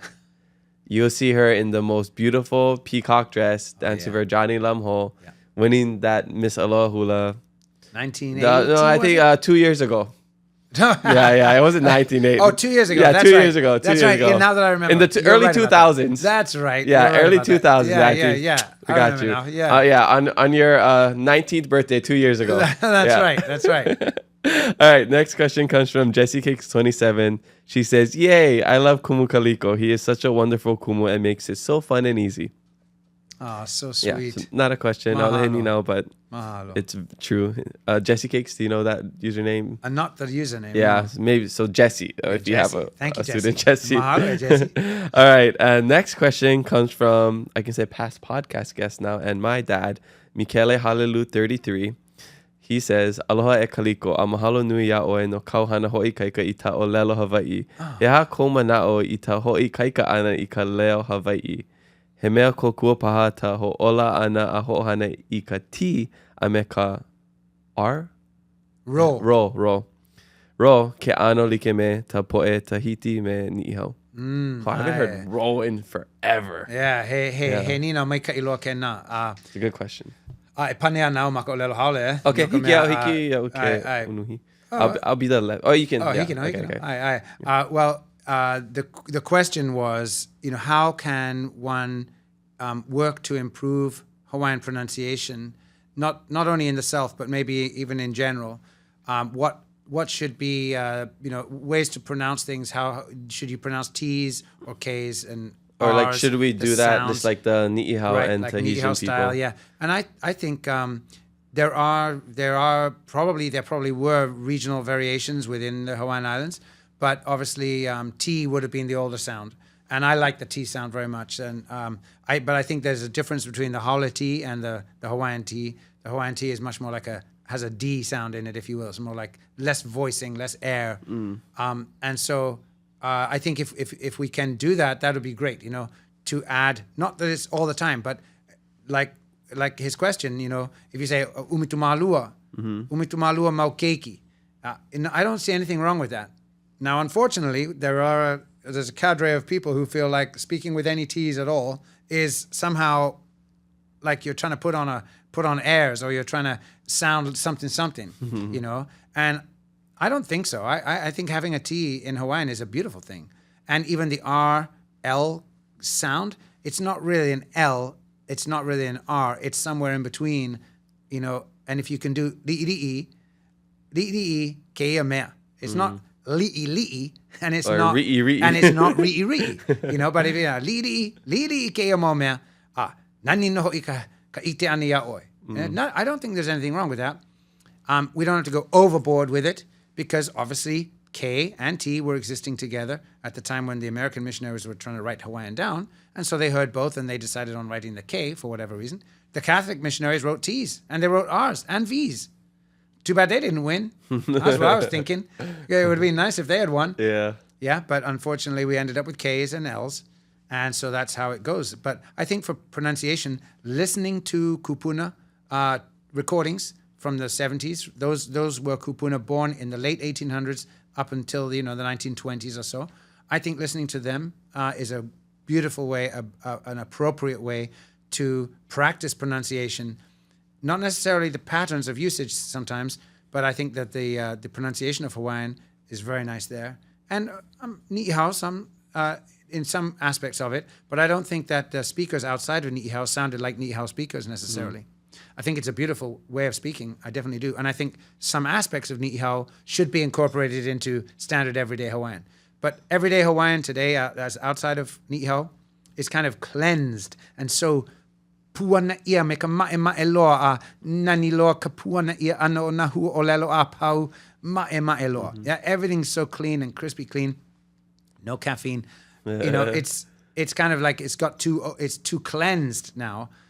So I think incorporating some of that ni'ihau style where you're relaxing more as if you had a glass of wine already and nothing to eat, like you're just more relaxed. Your mouth is not producing so much air, not so much movement of the mouth, more just, like more, it's fluid in a different way. And it doesn't mean we remove the understanding of the grammar or the understanding of the individual words. We're just putting things together and in a more fluid way. I think that would be beautiful. Yeah. So I like the question, and I think we certainly can work to improve pronunciation. We should all do it, me included, by listening to other more traditional speakers, older speakers. We don't have them alive today. Yeah. Unfortunately, we just don't have them here. Continue to pass away. But thank goodness they're in those recordings. We can, the Clinton Kanahele collection is one of my favorites because it got the transcript right there. You can kind of get an idea what's going on. If you're a beginner speaker, right? You're trying to learn how to speak. Using that, the Clinton Kanahele transcripts along with the audio, what a great way to practice. Because then you can read, you hear, you read again, hear, and say it out loud. I think students have to say it out loud. They should record themselves too, and then listen back with a critical ear. All of those ways, for improving. Yeah, no, I think it's so beautiful hearing the kūpuna speak. Yeah. I think we had Anakala Isaiah at Navi. I spent a lot of time with him. Yeah. And it's just like, I mean, I'm not going to say this right, but to me it sounds like, like, oh my gosh, it just sounds so cool. And it's just like you said, so relaxed. It's like, we're not really trying to speak like this. And maka ʻŌlelo Hawaiʻi pono e puana me ka nani loa e like me kia like me uhele au I ke kula o ka meha mea. Yeah, right. There's a time, an appropriate time for all of these different variations. Even if we think of it in English or French or, probably Malagasy, I'm sure, in other languages, there's variation between speakers anyway. Just because of the physiology. There's going to be variation between, there's going to be some people with a little bit of a lisp, there's some people with a more animated style, there's some that like to chop it up more. Barcelona. Right, there's going to be that variation within a speaking population anyway. So I think we can celebrate that. But at the same time, listening to those older speakers, find the one that you like. Find the one whose style you like, and then work on incorporating that into your own Hawaiian. I think that is a nice way to do it too. Yeah. So in Madagascar, they have over, 16 plus different dialects, and it could be a totally different, or even the greetings, you got manona, salame, you have manakuri, you have bulatsara, you have all these things. And it's all part of the Malagasy language. I've had, Kiao Nismit on the podcast. Right. And recently I had Kokai, I have you on. I'm trying to get Kumkamana and Pila on. Yeah. So I can get all the perspectives of it. Right. I know there's like, do we use the okina? Do we use the kahako? Do we say it like this? Do we use these Hawaiian words? Do we just say the English words? Do we say social media, do we say, I think, kulele paho? Kulele paho. So like, there's so many different perspectives, right? For me, I kind of see it as different dialects. I know Cal said it's not so much like dialects. I'm just saying that's how I see it, because that's what for my brain, that's how I like decipher it and understand it. Aye.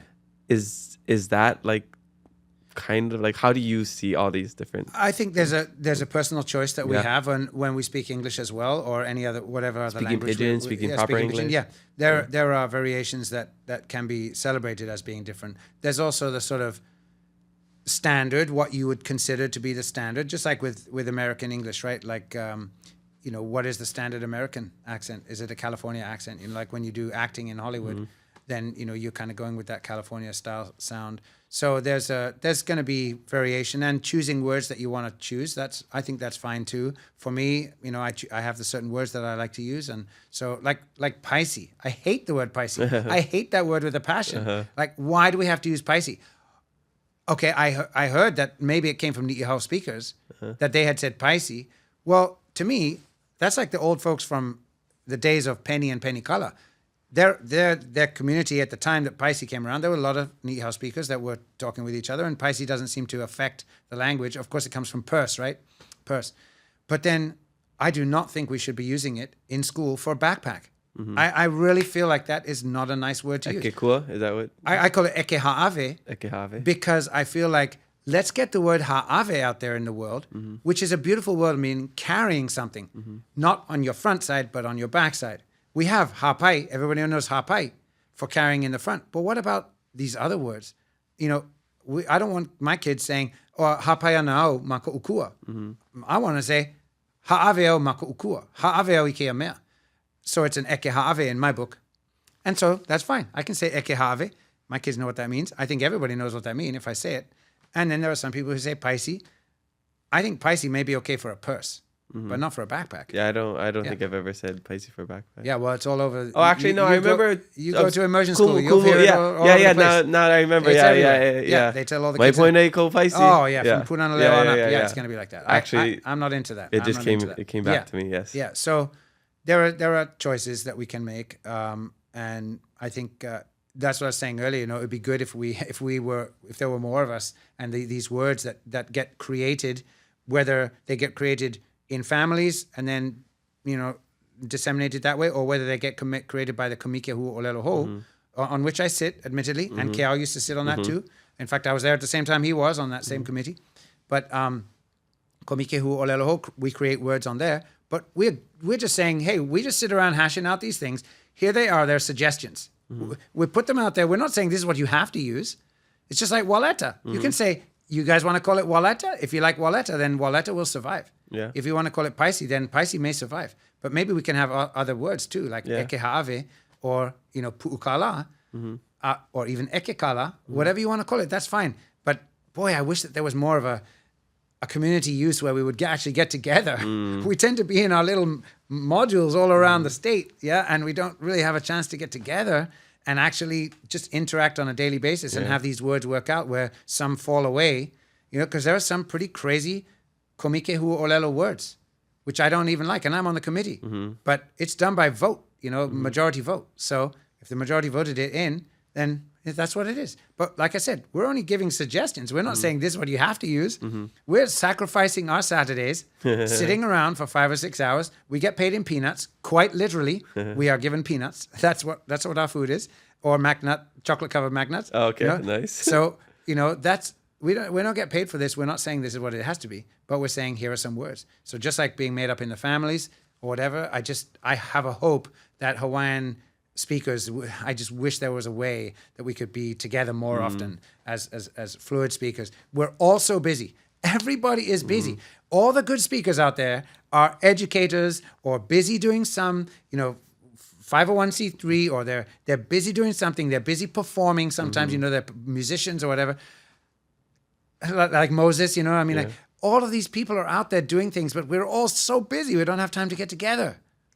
Maybe we need, how they have like the was it like Hawaii conference or something? Yeah. They had in Seattle. Yeah. What is it called? The Native Hawaiian conference or something? Something like that. Yeah. If we could do that for like ʻŌlelo Hawaiʻi. ʻŌlelo Hawaiʻi right? speakers, Yeah, and just have a chance to be together and just to hang out, you know. Yeah, and hear the different. Right, not like even yeah. having some crazy agenda, like, okay, we're going to sit down and decide what is this, here's your whiteboard. And not like that, you know, like just like, let's play a game of cards together. Let's talk play about, konane and see. let's talk about our families. Let's, you know, like, whatever, just easygoing kind of stuff, you know, having some fun times together, like a ʻŌlelo rave. Yeah, like we're gonna have an ʻŌlelo rave maybe for 4 that's something days. we'll do in the future. Keep it aloha ʻŌlelo rave. Let's do it. We'll think about We'll that. keep it aloha and ʻŌlelo online. We'll combine our forces. I love that. Yeah. Okay. All right. Next question comes from Kimberly_Ray_. This person says, currently, is there an app for nonverbal children to ʻŌlelo Hawaiʻi? Want to modify our app? Want to modify our app?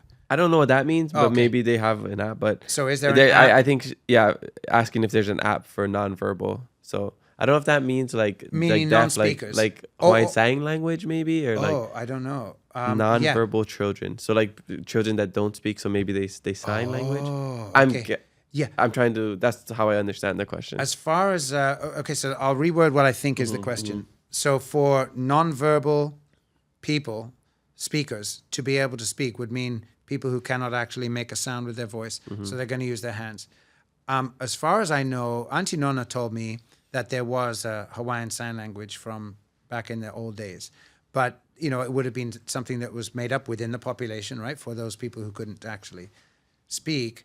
But I noticed from some time I spent in the Philippines actually with my wife's family, there was a girl down there who couldn't speak because she just couldn't speak. Because she couldn't hear. That's what it was. She was deaf, so she also didn't speak. But she had made up her own sign language because she was just by herself. You know, there was no official thing. And so I think probably in Hawaii, in the ancient times, my guess is that people who were unable to hear and or speak were probably separated far enough away from each other that there was no standard speech. Like if you took one person from Puna and took them to Ha'ena Kauai and had them talk to each other, they wouldn't have a similar speech system. So therefore, I think whatever this thing is that Aunty Nona said existed, I'm not sure how that ever got created or what it was, and I have no idea what any of the signs were. I certainly know that today there's no official sign language in Hawaiian, therefore there wouldn't be an app for it. Yeah, unfortunately. But maybe I would encourage, if this person has a family member who is unable to hear and or unable to speak, that you would create your own way of expressing those ideas if you could. You know, I think that would probably be the best way to do it. You just create your own. Yeah, I'm not familiar with any Yeah. thing of that sort either. Yeah, that's a good question, though. Yeah, totally. All right, well, so maybe somebody has a better answer. Comment below or message. Yeah. Kimberly. Yeah. All right. Last question comes from Sophie May 14. She says, Aloha mai kaua. Any advice for getting through Ha'awina Hawaii at Kahakaula? And after reading it, I was like, I haven't heard Ha'awina in a long time. Yeah. And I'm happy. I'm happy that I haven't heard of the word Ha'awina in a long time. Yes. Or just homework in general. Right. Yeah. I'm happy I'm 10 years removed from college. Right. Well, so how can a student in Kahakaula, Hawaiian Language College, or probably really this would apply to any college atmosphere, how can you get through Ha'awina Hawaii? Meaning, how can you get through, one, doing the actual lessons, and then also specifically doing the homework as well could be. But just the idea of getting a degree in Hawaiian and trying to work through. I think the first thing is you have to maybe ask yourself and be sure in yourself, what is the goal? What is it that you're hoping to get from this? And focus in on that and say, my goal is that I want to be able to speak Hawaiian to my children. When eventually I have children, you know, that's my goal. So therefore, that's going to drive me forward. Or maybe I want to be an editor. I want to be a writer. I want to write children's books, you know. Then make that your goal and focus on that goal. And then everything that you do, you're thinking, I'm doing this even though it's so hard, and even though I might get a C or a C- on this paper because my teacher is a ding-dong or whatever, and I don't like the way, that doesn't matter. Get past that. Get to the goal.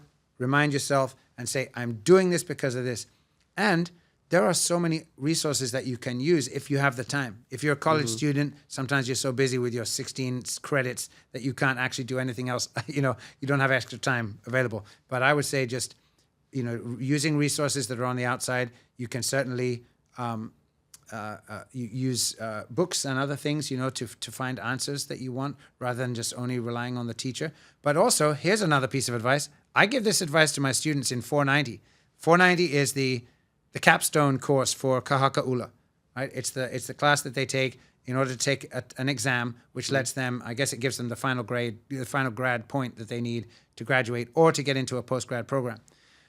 The advice I give them in there is, when you're taking this test to pass this class, think plain vanilla and give the teacher what the teacher wants.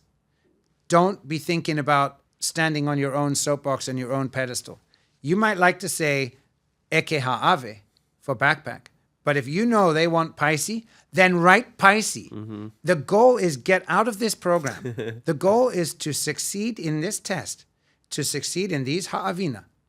Just give the kumu what she wants or he wants. That's the goal. Not what you want, it's what that person wants.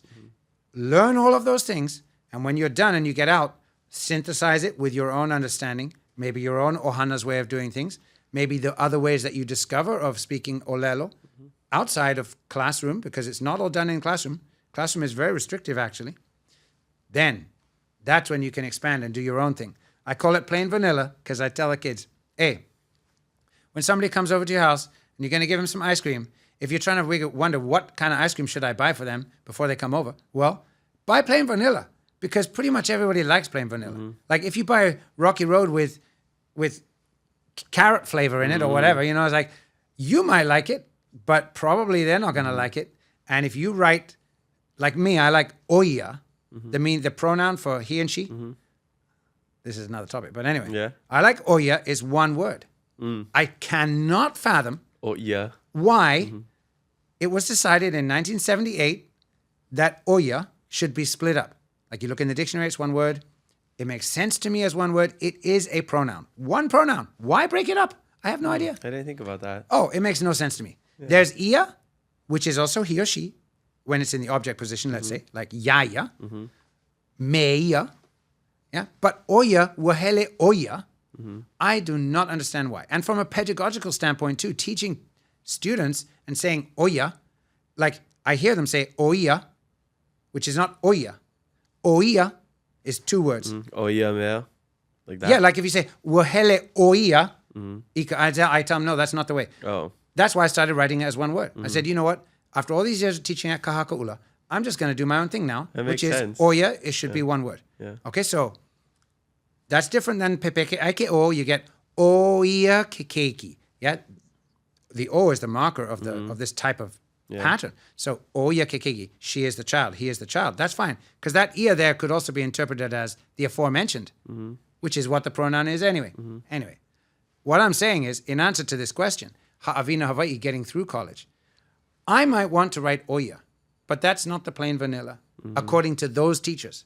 If I know that Kahakaʻula wants okina o space ia, then do it. Play by their rules. Just do it for now, and keep inside yourself that oia, or whatever it is that you're thinking, that is the one that you want to retain. And when you get done with all of this and you get your degree and everything else, then sure, if you feel that it's legit and it's good to be that way, then and you're convinced of it, and you've done your research, then sure, do it. Yeah. So it's great advice. I think so. Yeah. Focus on the goal. Yeah. Focus on the goal, because it's not easy. It is not easy. There's a lot of gatekeeping that goes on there. A lot of gatekeeping. Interesting. Yeah, it makes me think of when, I learn language. Like I took so many college classes, I have zero interest in it. And I'm doing the homework just to get it over with. Right. But for Spanish, it was different. I loved Spanish. Right. I'm have the goal, because my goal was like, I want to speak Spanish. I want to go to the Peace Corps, find my Spanish speaking wife, come back. Like that was my goal. Right. So that's why I'm interested in Spanish. Absolutely. So if you have that goal of like, I'm not doing this just to get a degree. I'm doing this so I can ʻŌlelo Hawaii with my peers. I'm doing this to teach ʻŌlelo Hawaii to my students. Yeah. That passion is going to change everything of like your That's what I'm interest saying. of, if you have an interest in like, you cannot learn a language if you just have no interest. I just think it's impossible. If I'm doing Duolingo just to get another day on my streak, Right. I'm not going to retain anything. Yeah. But as soon as I'm like, I'm going to Japan next week, I want to actually learn. Yeah. I'm locked in and I'm like learning. I know how to write Tokyo and whatever. Right. So Yeah. it's totally different. Yeah. Yeah. Let the heart lead. Yeah. Let your heart lead you there, and that will help a lot, I think. Yeah. Okay. Mahalo. And then the final question from Sophie is, He ha kau mele punahele i kia manawa? Mahalo. O ka'u mele punahele i kia manawa. Ooh. Wow, there's so many. So many mele. Boy. I do a class where we analyze Hawaiian mele. Oh, that's cool. And so I've done about 350 so far in that class without a repeat. You know, I've been doing all of these mele since 2020, 1 or 2 different mele a week. That's almost as many students as you have. Yeah. He says 450 students. Yeah, it's a lot of students. Week. All online. Yeah, every week. Every week. I see at least 400 students every week. Yeah. So I'm definitely blessed, that's for sure. And so happy to be able to spread ʻŌlelo to every corner, wherever they are, who want it, so we can get support for ʻŌlelo. But anyway, the favorite mele, oh man, that's a really hard one. I just hear so many mele. I love so many of them. I was listening to Mauna Olu a couple of weeks ago because I went over Mauna Olu in a class, and that's a beautiful mele, if you hear that one. What else? Boy. There are just so many. It's hard to think of one. I love so many of them. Yeah. One of my But favorite. I also like non-Hawaiian music too. I like all kinds of music. So except for rap, I don't really care for rap. But I like all kinds of music. And like just the other day, I was listening to Gloria Estefan. You know. Yep. And Classic. some of those songs, they're just so good. You know, they're just so good, and they touch my heart. I love them. You know, they make me happy. They make me want to move. You know, I like that. And there are Hawaiian songs that do the same thing. It's hard to think of just one that I would put as the top. Yeah, it's very hard to think of that. One of my favorite songs in Hawaiian and I guess Spanish is Oquana Torres, Navaqueros. Yeah, that is a beautiful I think that's song. such a cool song. Oh, such a cool song. Yeah, and then it's just how he blends both languages. Right, I right. think. Yeah. So cool. Yeah, that's so that's good. always at my top, and some Kili'i ratio songs. Right. Yeah. But it's kind of like with you know, the huge number of choices that we have out there. It's like being at a buffet or something and seeing all these different foods. Yeah. And then he's like, which one is your favorite? But actually, there are several that could be like it's your favorite dessert, your favorite of this, the favorite of that, and even within the desserts, there's the favorite cake out of the favorite thing. You Like, eat it, and on this day, you eat it after workout. You eat it when you're not so hungry. Yeah, you eat yeah. it if you're just craving something. Yeah. Right. Totally. Yeah. Oh. All right. Well, mahalo everybody for the social media fan Mahalo. questions, and make sure you leave some for our next guest, and maybe your question will make it on the podcast. We're coming to the back end of the podcast, and I would like to ask you the same question I ask all of my guests about keeping it aloha. It's the name of the podcast. It's something I try to do every day of my life. So I want to know, in your life, how do you keep it aloha? Keeping it aloha. You know, I think I have. If you think of computer programming again, going back to that from my early days, I think I have an error in my code. That is that I just seem to always be wanting to kokua. Like everything I'm doing, I'm the peacemaker in the family. I'm the peacemaker everywhere. I fix things. I make repairs and I lift up. It's like just part of me. I can't get myself to be unhappy or mean or like grumpy. It's just something that's wrong with me. Good with you. Well, it's a good problem to have, maybe. Yeah, you wear many papale, but it's all good papale. Yeah. And I'm just so happy with what I'm able to do every day. You know, all of my work and my family. I just love my 2 kids so much. I love the fact that they are beautiful Hawaiian speakers. And my wife as well. I so appreciate her for you know, taking that on and for carrying it forward. And so all the time, I feel like keeping it aloha is me. That is just me from head to toe. I'm nice to everybody. Like even on the plane, you know, I was just coming over on the plane, and you know, there's this weird people next to me, and I don't know. Anyway, I just, you're like, I'm nice. You're like, hey, you know, even though they're grumpy, whatever, I'm still like, oh, and then talking to this guy about this farm up in Waiakeuka, and then it's like, I like to be personable. I just like to be happy. I always look on the good side of life. So I think keeping it aloha for me is, just something that's just my programming. I always do. I can't think of not doing that. You are aloha. So you keep it yourself. I do. I keep it myself. Yeah. And it's not like I'm self-aggrandizing. I'm just saying that is just the way I am. I just like to be nice and happy. And when I walk into the room, I try to bring light to the room. I try to bring a happy attitude to the room. And I think that's something that, we could use a lot more of that, in the world. Yes. And that, that's maybe one of the things that is so beautiful about Hawaii and smaller communities, island communities like we're on, where, it's important to get along with your friends and the community, Mm-hmm. Yeah. Yeah. So, Well, I love that answer. Yeah. Let me know. So where would you say where do you think the future of ʻŌlelo Hawaii is going, and where do you see it in, the next couple of years? Because from my time growing up, I mean, it's grown so big. I mean, like from having 100 students from kindergarten to 12th grade, when I left in 2010, to now 500 students at Navajo. They have to build new buildings and stuff, right? yeah. They just put up 2 new buildings. That's what I heard. Like Yeah. the field, the huge field. The big field that is gone. All like 20 of us maybe 15 to 20 of us would play on recess. That was like half my school. It's like gone, right? It's gone. Yeah, it's crazy. Gone. New buildings put there. Yeah. So asking about what do I see as the future of in the future for ʻŌlelo? Mm-hmm. I'm reminded of an expression that I think is in the beginning of the Hawaiian Language Dictionary that I think Puku'i must have put in there, which is he ala e huaku keia. The pathway forward is shrouded in mist. And I don't see a clear path at the moment. I see that just like we were talking earlier about many pathways, and one pathway that you take goes someplace, we don't exactly know where, and the decisions, even though they might seem minute, are going to cause different futures to happen. So I cannot see where we're going to be going, but I feel like we are far from out of the woods. We are still very much in the woods with a lot of noise and unclear pathways ahead of us, and we really have to watch where we're stepping. I think in ʻŌlelo, 20 years seems like a long time. But now that I get older, I'm almost 28.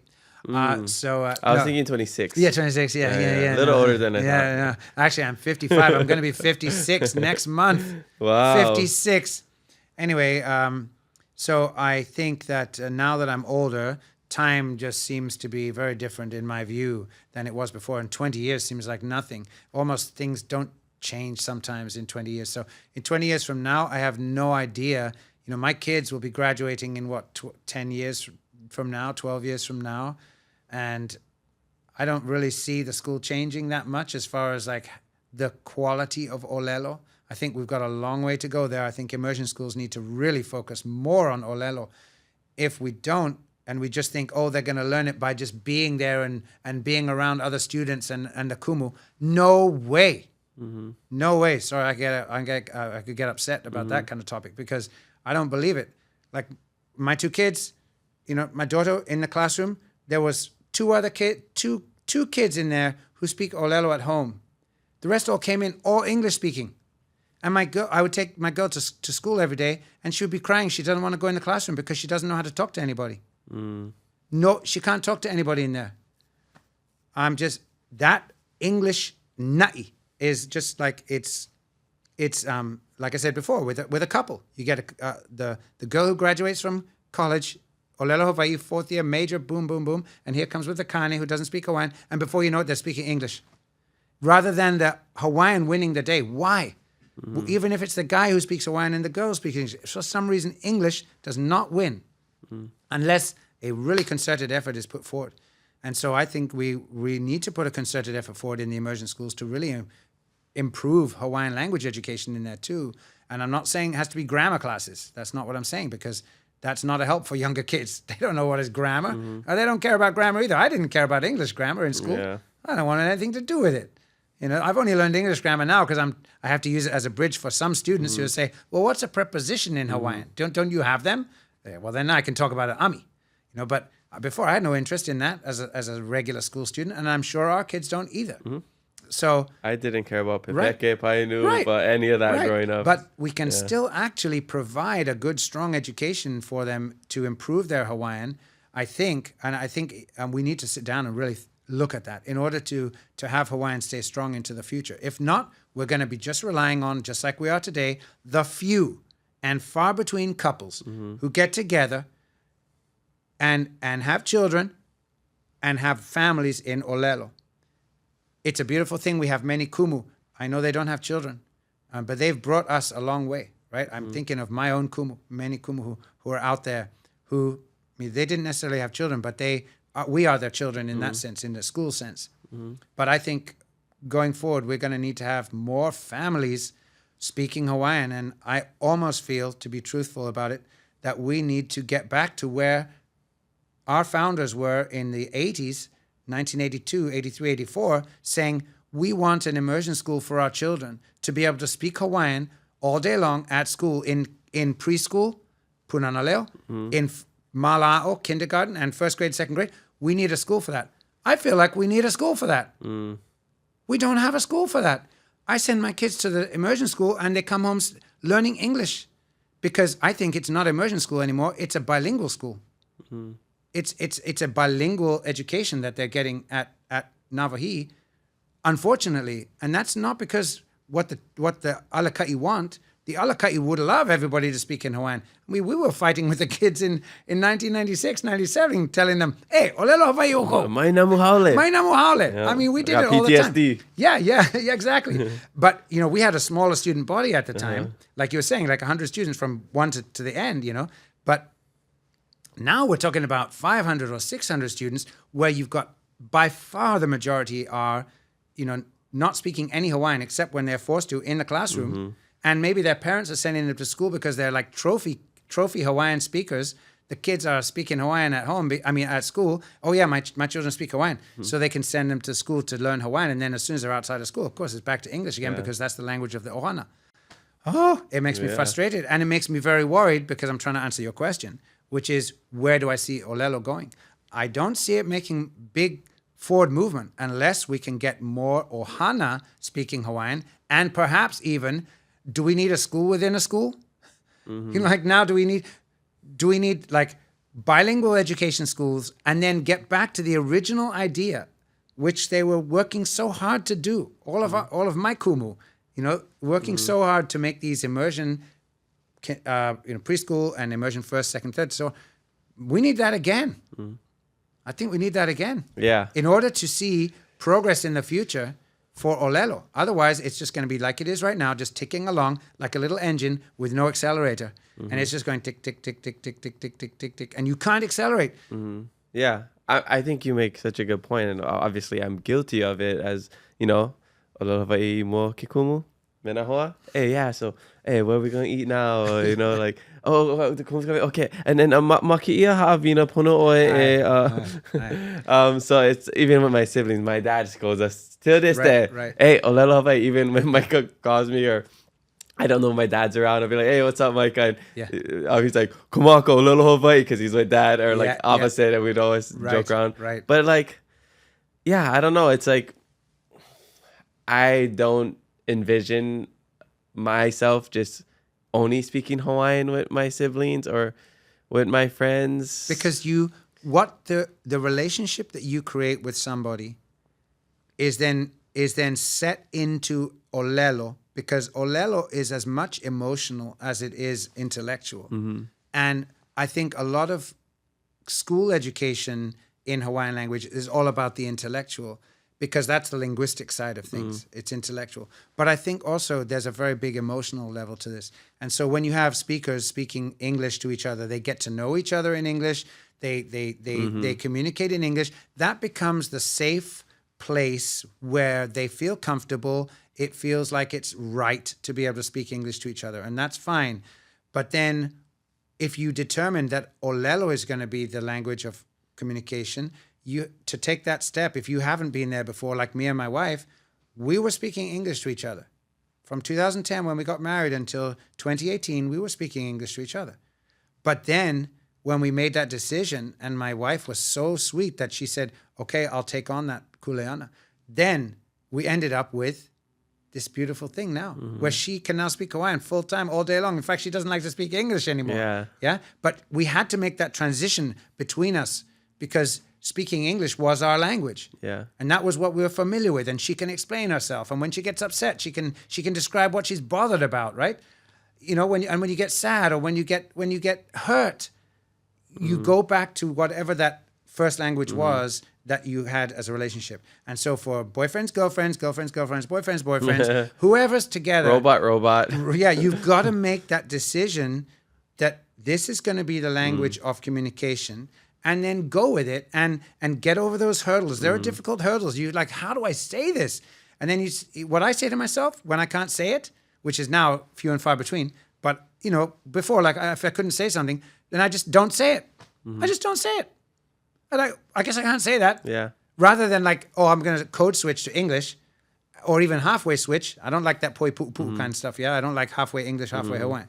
So for me, it's like all English or all Hawaiian or all French or all Marquesan. That's how I speak. So when I'm stuck and I can't say something in Hawaiian, then I'll just, or if same for my wahine, then we just zip it. Or you can explain what you're trying to say. Oh, right? yeah, for sure. But sometimes like you just cannot get it out quickly enough. And you're like, you know, and then she's like, how can I learn this? Every day we, you know, like my wahine, she comes up with words. You know, she looks up words. She thinks, oh, what is that word? You know, and she go look up a word, and then we'll say, okay, that's our word of the day or something. You know, like that's the word we're thinking of that we can learn and use, and that's expanding the vocabulary between the two speakers. Yeah, totally. Yeah. I mean, we've tried. Like, there's times where like hey, it has to be the commitment to speak Hawaiian to each other. Or like, hey, mahino ʻŌlelo Hawaii. Let's try to speak Hawaiian to each other. But it's just so uncomfortable. It feels artificial. Yeah, that's what it is. It doesn't feel natural. It's like I feel like I'm trying too hard, and like hiki ke ʻŌlelo mako ʻŌlelo Hawaii. It's just where I'm lazy. That's the honest truth. It's like it's easier to speak English to than it is to. That's right. Speak That's Hawaiian. what I'm saying. If I wanted to, we could talk about anything in Hawaiian. We have enough vocabulary to really, if I don't know the word, I can think of how to explain the word. Like my fluency is that good, but it's so much easier to speak Hawaiian. Sure. I mean, English. So yeah, absolutely. No, it is just, you know, it's moloa. It's the connection. That's why for my dad, I don't feel comfortable speaking English to him. Right. So that's why I speak Hawaiian, and that's our connection. It's how we bonded. That's right. So yes, you're right. And that's about why it's all of it. You have to make that decision and then stick with it. Yeah. You know, you make that decision and stick with it. And that's why I'm hoping that students in college level are much more encouraged and released from the intellectual, everything's got to be so high class level, you know, high class level Hawaiian. It's got to be everyday Hawaiian. It's got to be, how do you talk to each other and not get stuck with loa'a and, oh, am I doing the right type of fancy speech? You know, ya'ui hele ai I ka mea. That's beautiful. That is beautiful. And there's a domain for that. There's a time for that. But why do we have to talk like that in everyday speech? We need to get more people through the college programs and then have them, hopefully, because the desire is in them to learn Hawaiian, right? They're in the college program. They're trying to get a degree. Instead, what happens is a lot of them fall out by the time they get to third year or whatever. They start falling away because they're not of that level. You know, they're not like that intellectual style. They just want to be able to speak Hawaiian in a family. And I understand, you know, we need the intellectuals too. But for me, that's what the grad programs are for. You know, the grad programs are where you take the people to the top levels. That's a beautiful thing. You know, that's great. But then I think we need more everyday speakers who just want to work at KTA, you know, who just want to work here and there. They should be at the airport. They should be on the plane like Ka'ula. Yeah. You know, that way ʻŌlelo is everywhere, and they're more likely to meet each other and then make families together, and then we can have ʻŌlelo that is truly the language of communication that they are basing their relationship in. To me, that's where the future of ʻŌlelo would be, but I don't see it happening right now. Yeah, so more like colloquial speaking.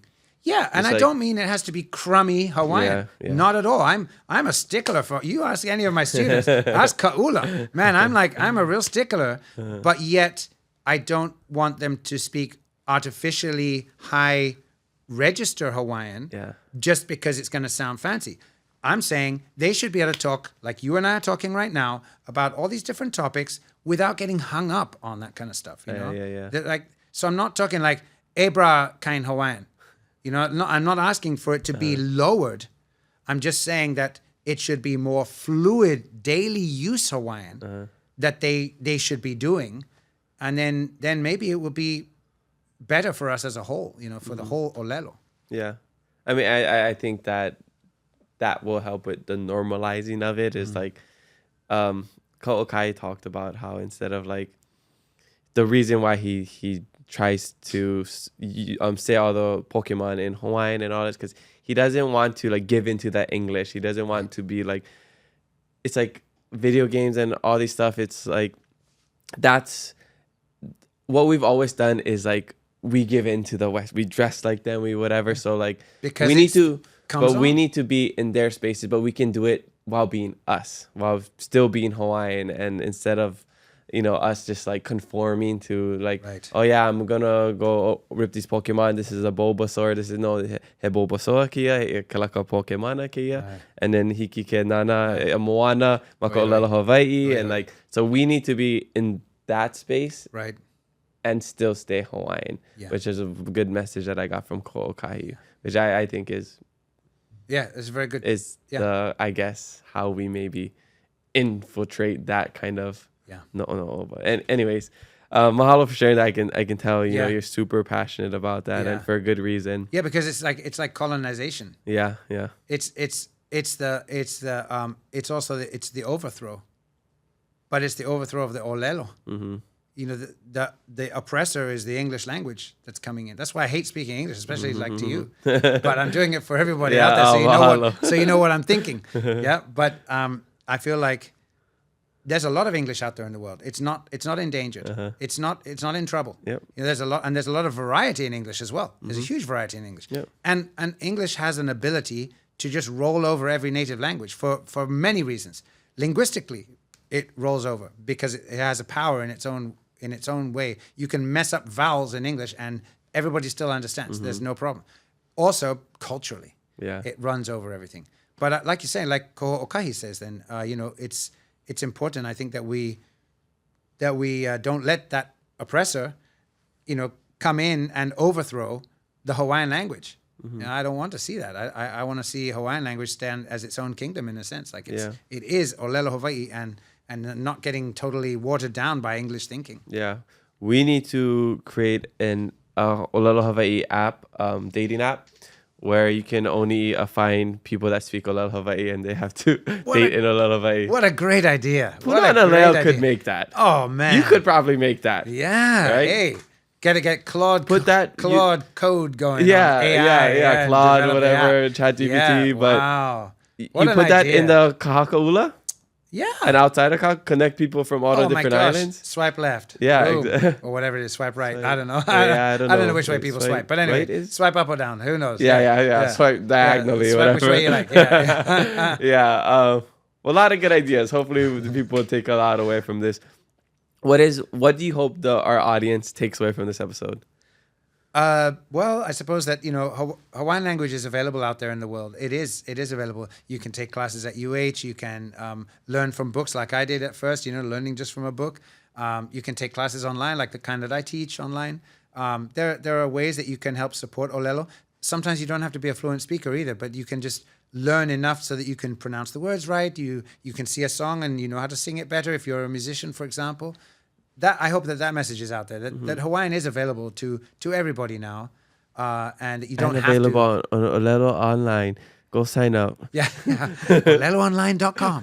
Not an ad. Yeah, not an ad. But, you know, it is available out there. There are lots of resources and podcasts like yours. You know, there's a lot to learn about being Hawaiian and about supporting Hawaiian things as well, besides just the ʻŌlelo. So hopefully that people will see that too. But I think I don't have one particular message for everybody, but that this podcast is great because it allows so many different voices from all of us over here who are doing different things in the community. We don't even know who each other is a lot of the time, right? A lot of the people on this podcast, we don't hang out with each other. We don't even know who the other guy is, or the gal is. but yet we are all doing our thing, all trying hard to work in one particular area and make it the best we can and perform the best we can. I feel like I'm an entertainer. I'm edutainment, educating and entertaining.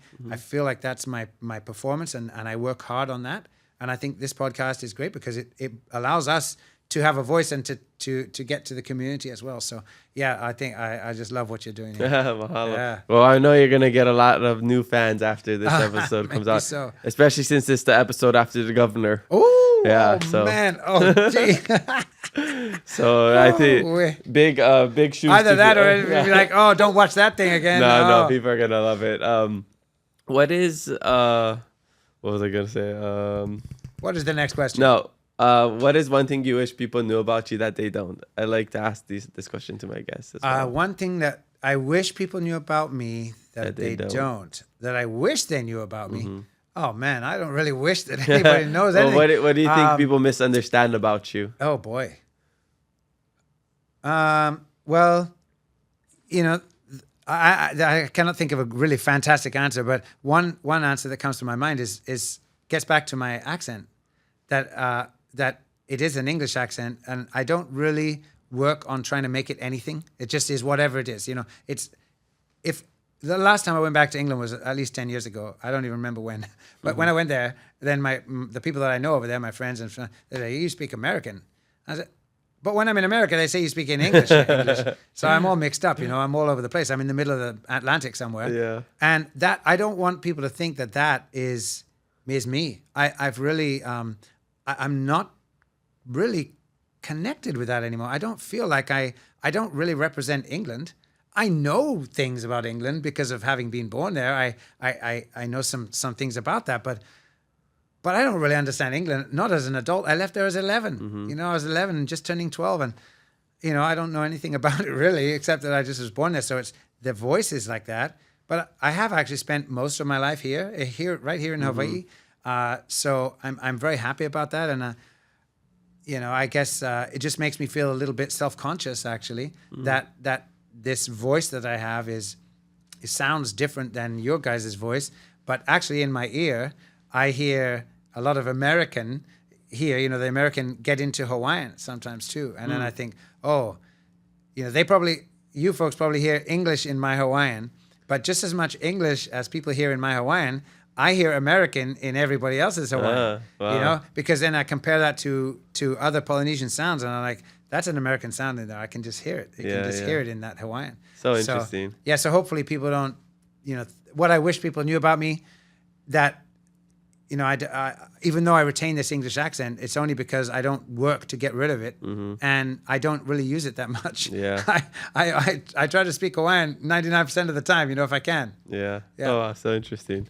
That's a good one. That's a really good one. And I think bottom line is accents are cool. So I think most people think accents are cool. So I wouldn't be. I wish I could have heard Yeah. the way that the Hawaiians were speaking English in the 1800s. Yeah. I wonder how much English accent was in there that's versus yeah. American accent. We've switched to an American accent today, but I wonder back in the day in the 1800s, like how did Kalakaua sound when he spoke English? Yeah, totally. How did Probably Kamehameha they III probably had British accents, huh?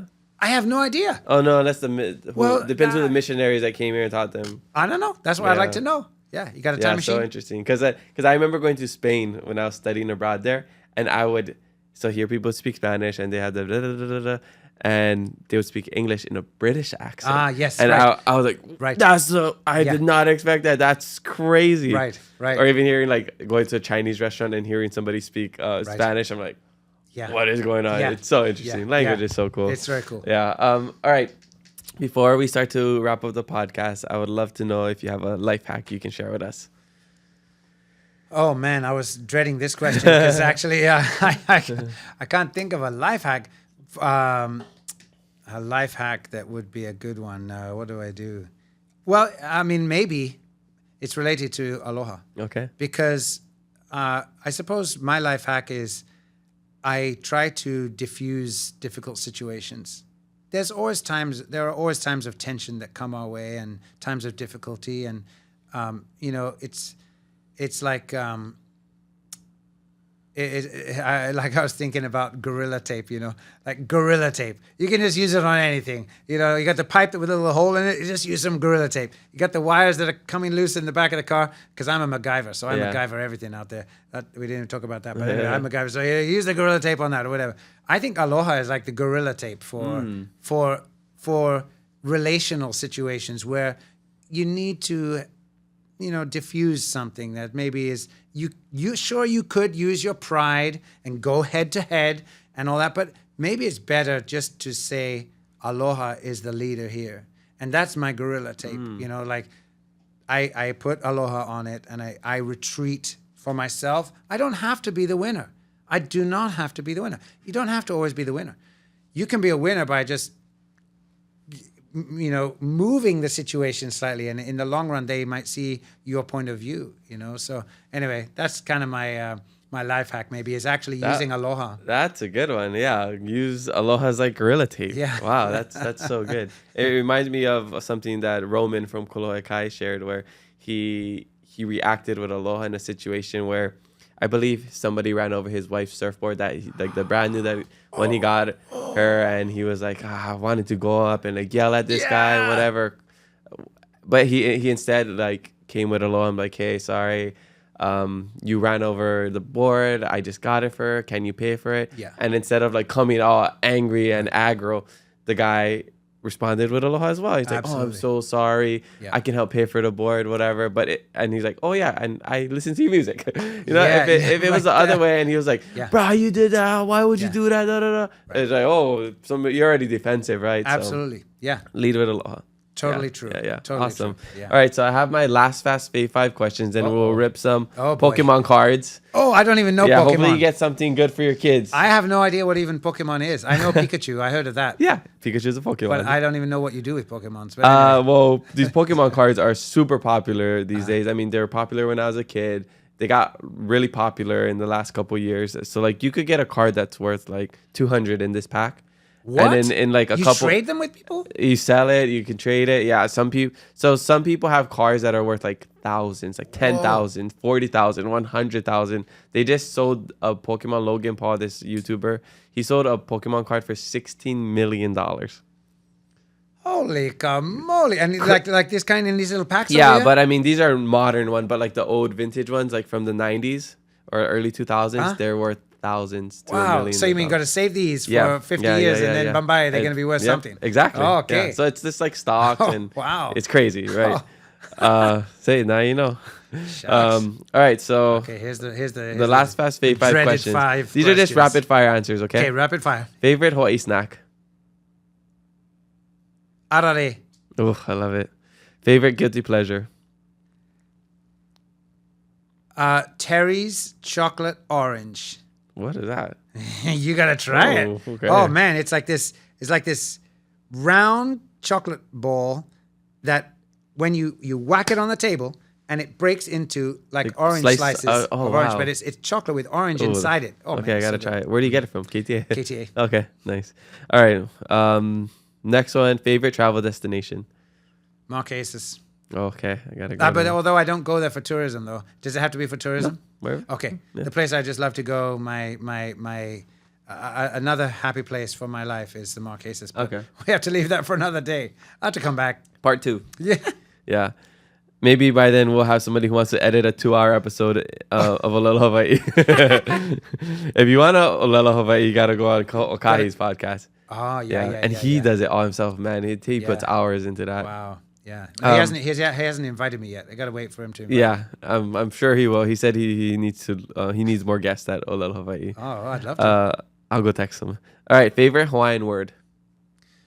Ooh, maybe ka'e'ae'a. Ka'e'ae'a. Yeah. Wow, I haven't heard that. Yeah, now in a long time. Yeah, ka'e'ae'a is a very hard word to say, in my opinion. It's probably the hardest word to say next to oahu. which I think is... Ma oki oki. Nah, that's an easy one. That's easy. Yeah. Oki oki is easy. Oahu is hard because of the whatever, but it's hard. I live on Oahu. That's hard to do. Yeah. But then ka ea is even harder in my opinion. It means like a fighter, a warrior, a person who fights hard. But I just like the fact that every other letter is an okina in it. Ka ea, and it's just hard to get out. And I was like, how could you even invent a word like that? Like, how did that word even come around? Like, what? Like, how do you get it out fast enough? Like, the fighter is coming. And you'd be like, the ka is coming. I'm like, how fast can you get that word out? You know, like, why would you invent a word? Like, I can understand ko. Yeah, that's a warrior, right? A ko is a warrior. Okay, helemine ke ko. That's short, sweet, it's fast. You know, you need to get it done. But ka ea, that's got to be reserved for something when you got time. You got time to talk. You know, like he kanaka ka ea no hoi oia. You know, like when you got time to burn, then you can say that word. Yeah. So anyway, maybe that's my favorite word for right now. That's making me think of hard words to pronounce in Hawaiian. Humu humu nuku nuku apua is the classic one that that's only hard for the Hala people. Yeah. But for English, it's but for Hawaiian speakers, it's not hard because it's actually just redupes. Yeah, humu nuku apua. It's not that hard, really. Yeah, but it gets the people that are not used to seeing long words. Yeah. And our brains, I think, when we're speaking in Hawaiian, our brains are very good at parsing pieces of words out because our words are made, our compound words are made of pieces which actually make sense, which is why, getting back to backpack, like why Paisi? It doesn't actually have any meaning in it to me. You know, like Hale Vaihona Puke library, it has pieces. I can understand. Hale Vaihona Puke. Like even if I had never heard of a library before, if I just tell my keiki, Hele oe ka Hale Vaihona Puke, she would know what is a Hale and a Vaihona and a Puke. Now I know there's Puke. That doesn't mean anything, right? But I mean, there is some place where it's non-divisible, like Puke. But I'm forgetting even the word. But humu humu nuku nuku. Yeah. So the parts of that we are good at hearing those redupes. Yeah. And another thing I wanted to say too, based on something you mentioned earlier, was context. And I may not have time to explain this to you because, of course, we're probably out of time. But I wanted to say that something that I've come to a realization of over the past few years of teaching is that Hawaiian is a context-sensitive and a context-savvy language. And I want to put that out there. Maybe that's my message of the podcast. It's a context-sensitive and a context-savvy language. So if you're learning ʻŌlelo, you're learning Hawaiian, you have to understand that one word may have many meanings. You know, just one word like kai or something, you know, has got many meanings. But yet the context is going to help you understand what the use, within the context, what that word is being used as. And so that's the context-sensitive. And context-savvy means that we as speakers are keeping track of context. And I think that when we speak, we can leave a lot of stuff out of Hawaiian that today is being put in because we're told in school that we have to write full sentences with this full-on, long ʻŌlelo. And in actuality, a lot of that can be dropped because we're supposed to be context-savvy. And we need to teach our students to be context-savvy because I think ʻŌlelo is that way. It's context-sensitive and context-savy. So anyway, it's just a little thing. I agree. It's when my girlfriend's doing Duolingo and she's saying it like this, and I'm like, oh, you can just say this. Yeah. But like, oh, she gets it wrong. I'm like, oh, sorry, you gotta like say ua hele au ika hale ku ai inehi ne e ku ai. Yeah. I'm just like, hello, ku. Yeah, right. Because if it's already been mentioned, something has been mentioned, like hele ana oi ka hale ku ai hele ana. You don't have to say hele ana oi ka hale ku ai. Even worse. Yeah, right. You just if it's already within context, and that's where the savvy part comes on, we retain that context in our minds. Then you can, in my opinion, you should leave it out. Yeah, leave it out. Yeah, that's good to know. All right, and last one, favorite thing to do when you're not working, because I know you work so much and you get like 5 hours of sleep, not even caffeinated during the day. So what's your favorite thing to do when you're not working? In the 10 minutes that you don't. Yeah. I actually, I have lots of things that I like to do in my spare few minutes here and there. Of course, can I mention a few, or does it have to be only one? Go for it. Okay. One of them is I like playing with my kids. Another one is that I like working on our land. We have a little piece of land up in Waiakeuka with some sheep on it. I got a little excavator machine. Oh, cool. It's a 5-ton excavator. I love driving that excavator whenever I can. Like tomorrow, I'm hoping I can get up there tomorrow. If it's not pouring with rain, I can get up there and do some work with that thing. I love that machine and working it. It's like an extension of my arm. I love doing that. And I love listening to music. I listen to Spotify pretty much all the time, even when I'm working, except when I'm editing videos. I edit 25 hours of video a week. So for those, I got to be listening to the video. But as soon as I'm editing my notes or editing the student notes or editing stuff, working on documents, I'm just listening to music. I love listening to all kinds of music. Funk. Oh, man. Electric funk. Oh, yeah. Blues. I mean, I love rock and roll. All those kind. I love that kind of stuff. So that's where my release is, where I just me. I got my headphones on and I'm enjoying that music, or I got the headphones on and I'm using the machine. I don't have to talk to anybody because I do a lot of talking. 6 hours a day, pretty much straight every day. I'm talking for 6 straight hours. So I love that time by myself and working in the machine, listening to music and working on my notes for the students, which I love. Yeah. You're just Portuguese at heart. My favorite shirt from, I believe it was Tumo, it said, Portuguese by blood, Portuguese by choice. There you go. Yeah, you need one of those. Yeah, that's good. Yeah. All right, so we got these Pokemon cards we're going to rip, and then we'll close out the show. Wow. Pikachu? Pikachu? Yeah, Pikachu. Oh, is that what it is? Yeah, that's okay, Pikachu. I had no idea. I just like the blue. So here, I'll go first so you can see. So Okay. I go like this, so you kind of rip open like a little top thing. Why, just in case you damage one?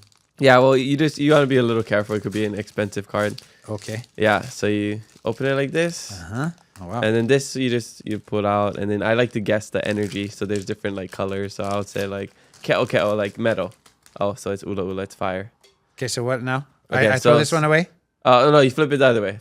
So take that one out. That one out, And the okay. next one's going to be an energy. So you can call like what vaiho'olu'u you think it's going to be. Energy? What do you mean call the color? Call the color? Yeah. Green? Okay, so leaf.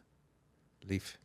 Oh, okay, so it's metal. It's ke'o. Metal. Yeah. Okay. So what do I mean? Oh, Okay. this is what you do when you're playing the actual game.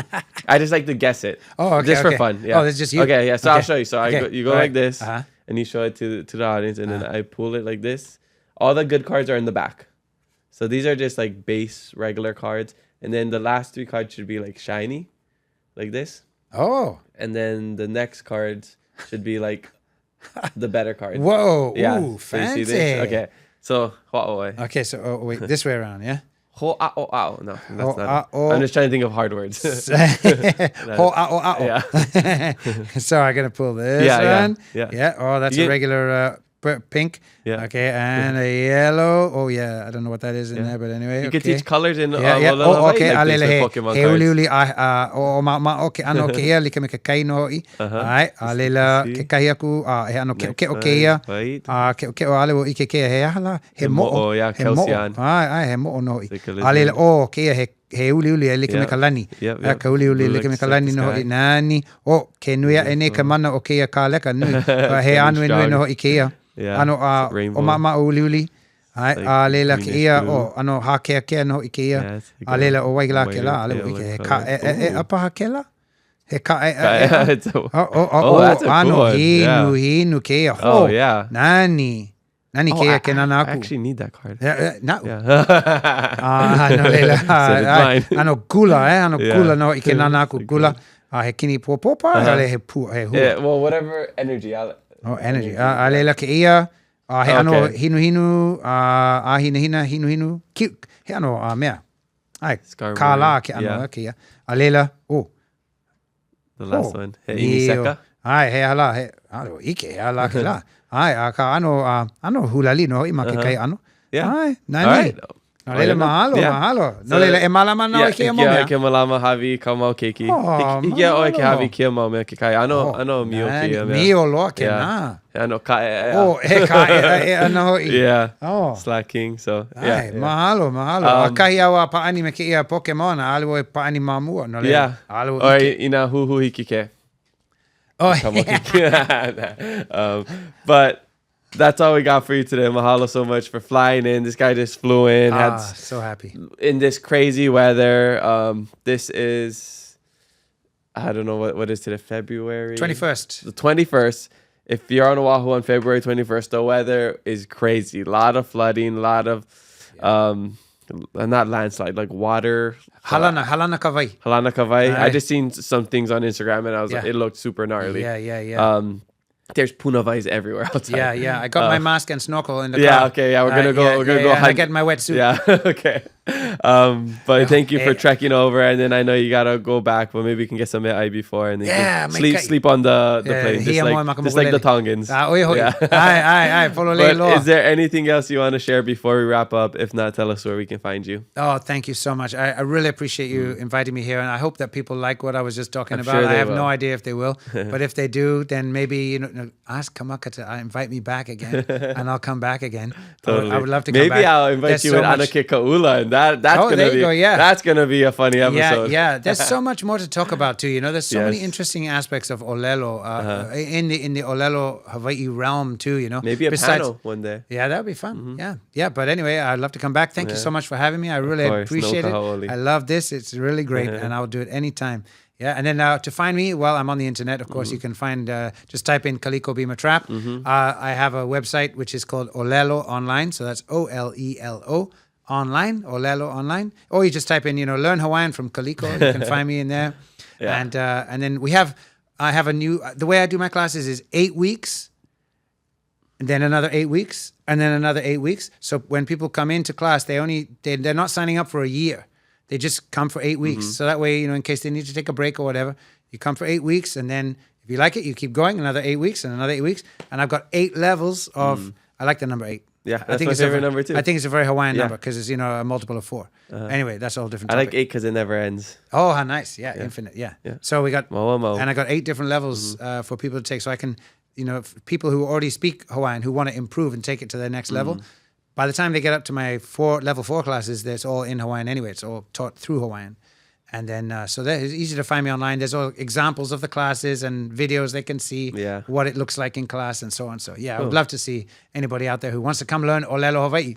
No, I get questions all the time. Where can I learn? So this is a great resource. Go check out on YouTube Kaliko Beamer-Trapp, Moana ʻŌlelo Hawaii audition too. That's a fun video to watch. Oh man, I'm sad I just watched it again this morning. mahalo. I remember you posting it a long time ago. Yeah, I did. That's tamatoa. Yeah, tamatoa in Hawaiian. Oh, so fun. Yeah. I wrote that. I was driving to school, teaching at UH. Yeah, so I would drive from home into school, and we get stuck in traffic every morning. Yeah, so when I was thinking about auditioning for this thing, then I said, oh, they just said, I saw Moses Good. I saw him do an audition. And I was like, man, he blew it out of the park. But what they did is they said, do an oli and then introduce yourself in ʻŌlelo and then sing a song. And I was like, I'm not just going to go like, Auhea vale oe mauna loa la, and like some regular song and some regular chant. So I made up a chant right on the spot. I just put the thing up, the camera, and I made up a chant, which I didn't put onto YouTube. But then the video with Tamatoa, I spent 65 hours editing that thing together because I wrote the lyrics on the steering wheel. I put a sticky note on my steering wheel, and then every day I would drive in, I'd be singing the next part, like, what is the next part? What is the next part? And it just come to me, yeah? It took me like 4 or 5 days to write the song, like on my steering wheel. And then I put all the sticky notes together, and I got the song. Then I said, I got to find the music. So I went and found a track from a karaoke track of Moana, of that scene. And then, so then I took that karaoke track, but the karaoke is a different length than the actual movie. So then I chopped it, made it fit, and then put some sounds back in it, like the bubbles and all those other kind of sounds.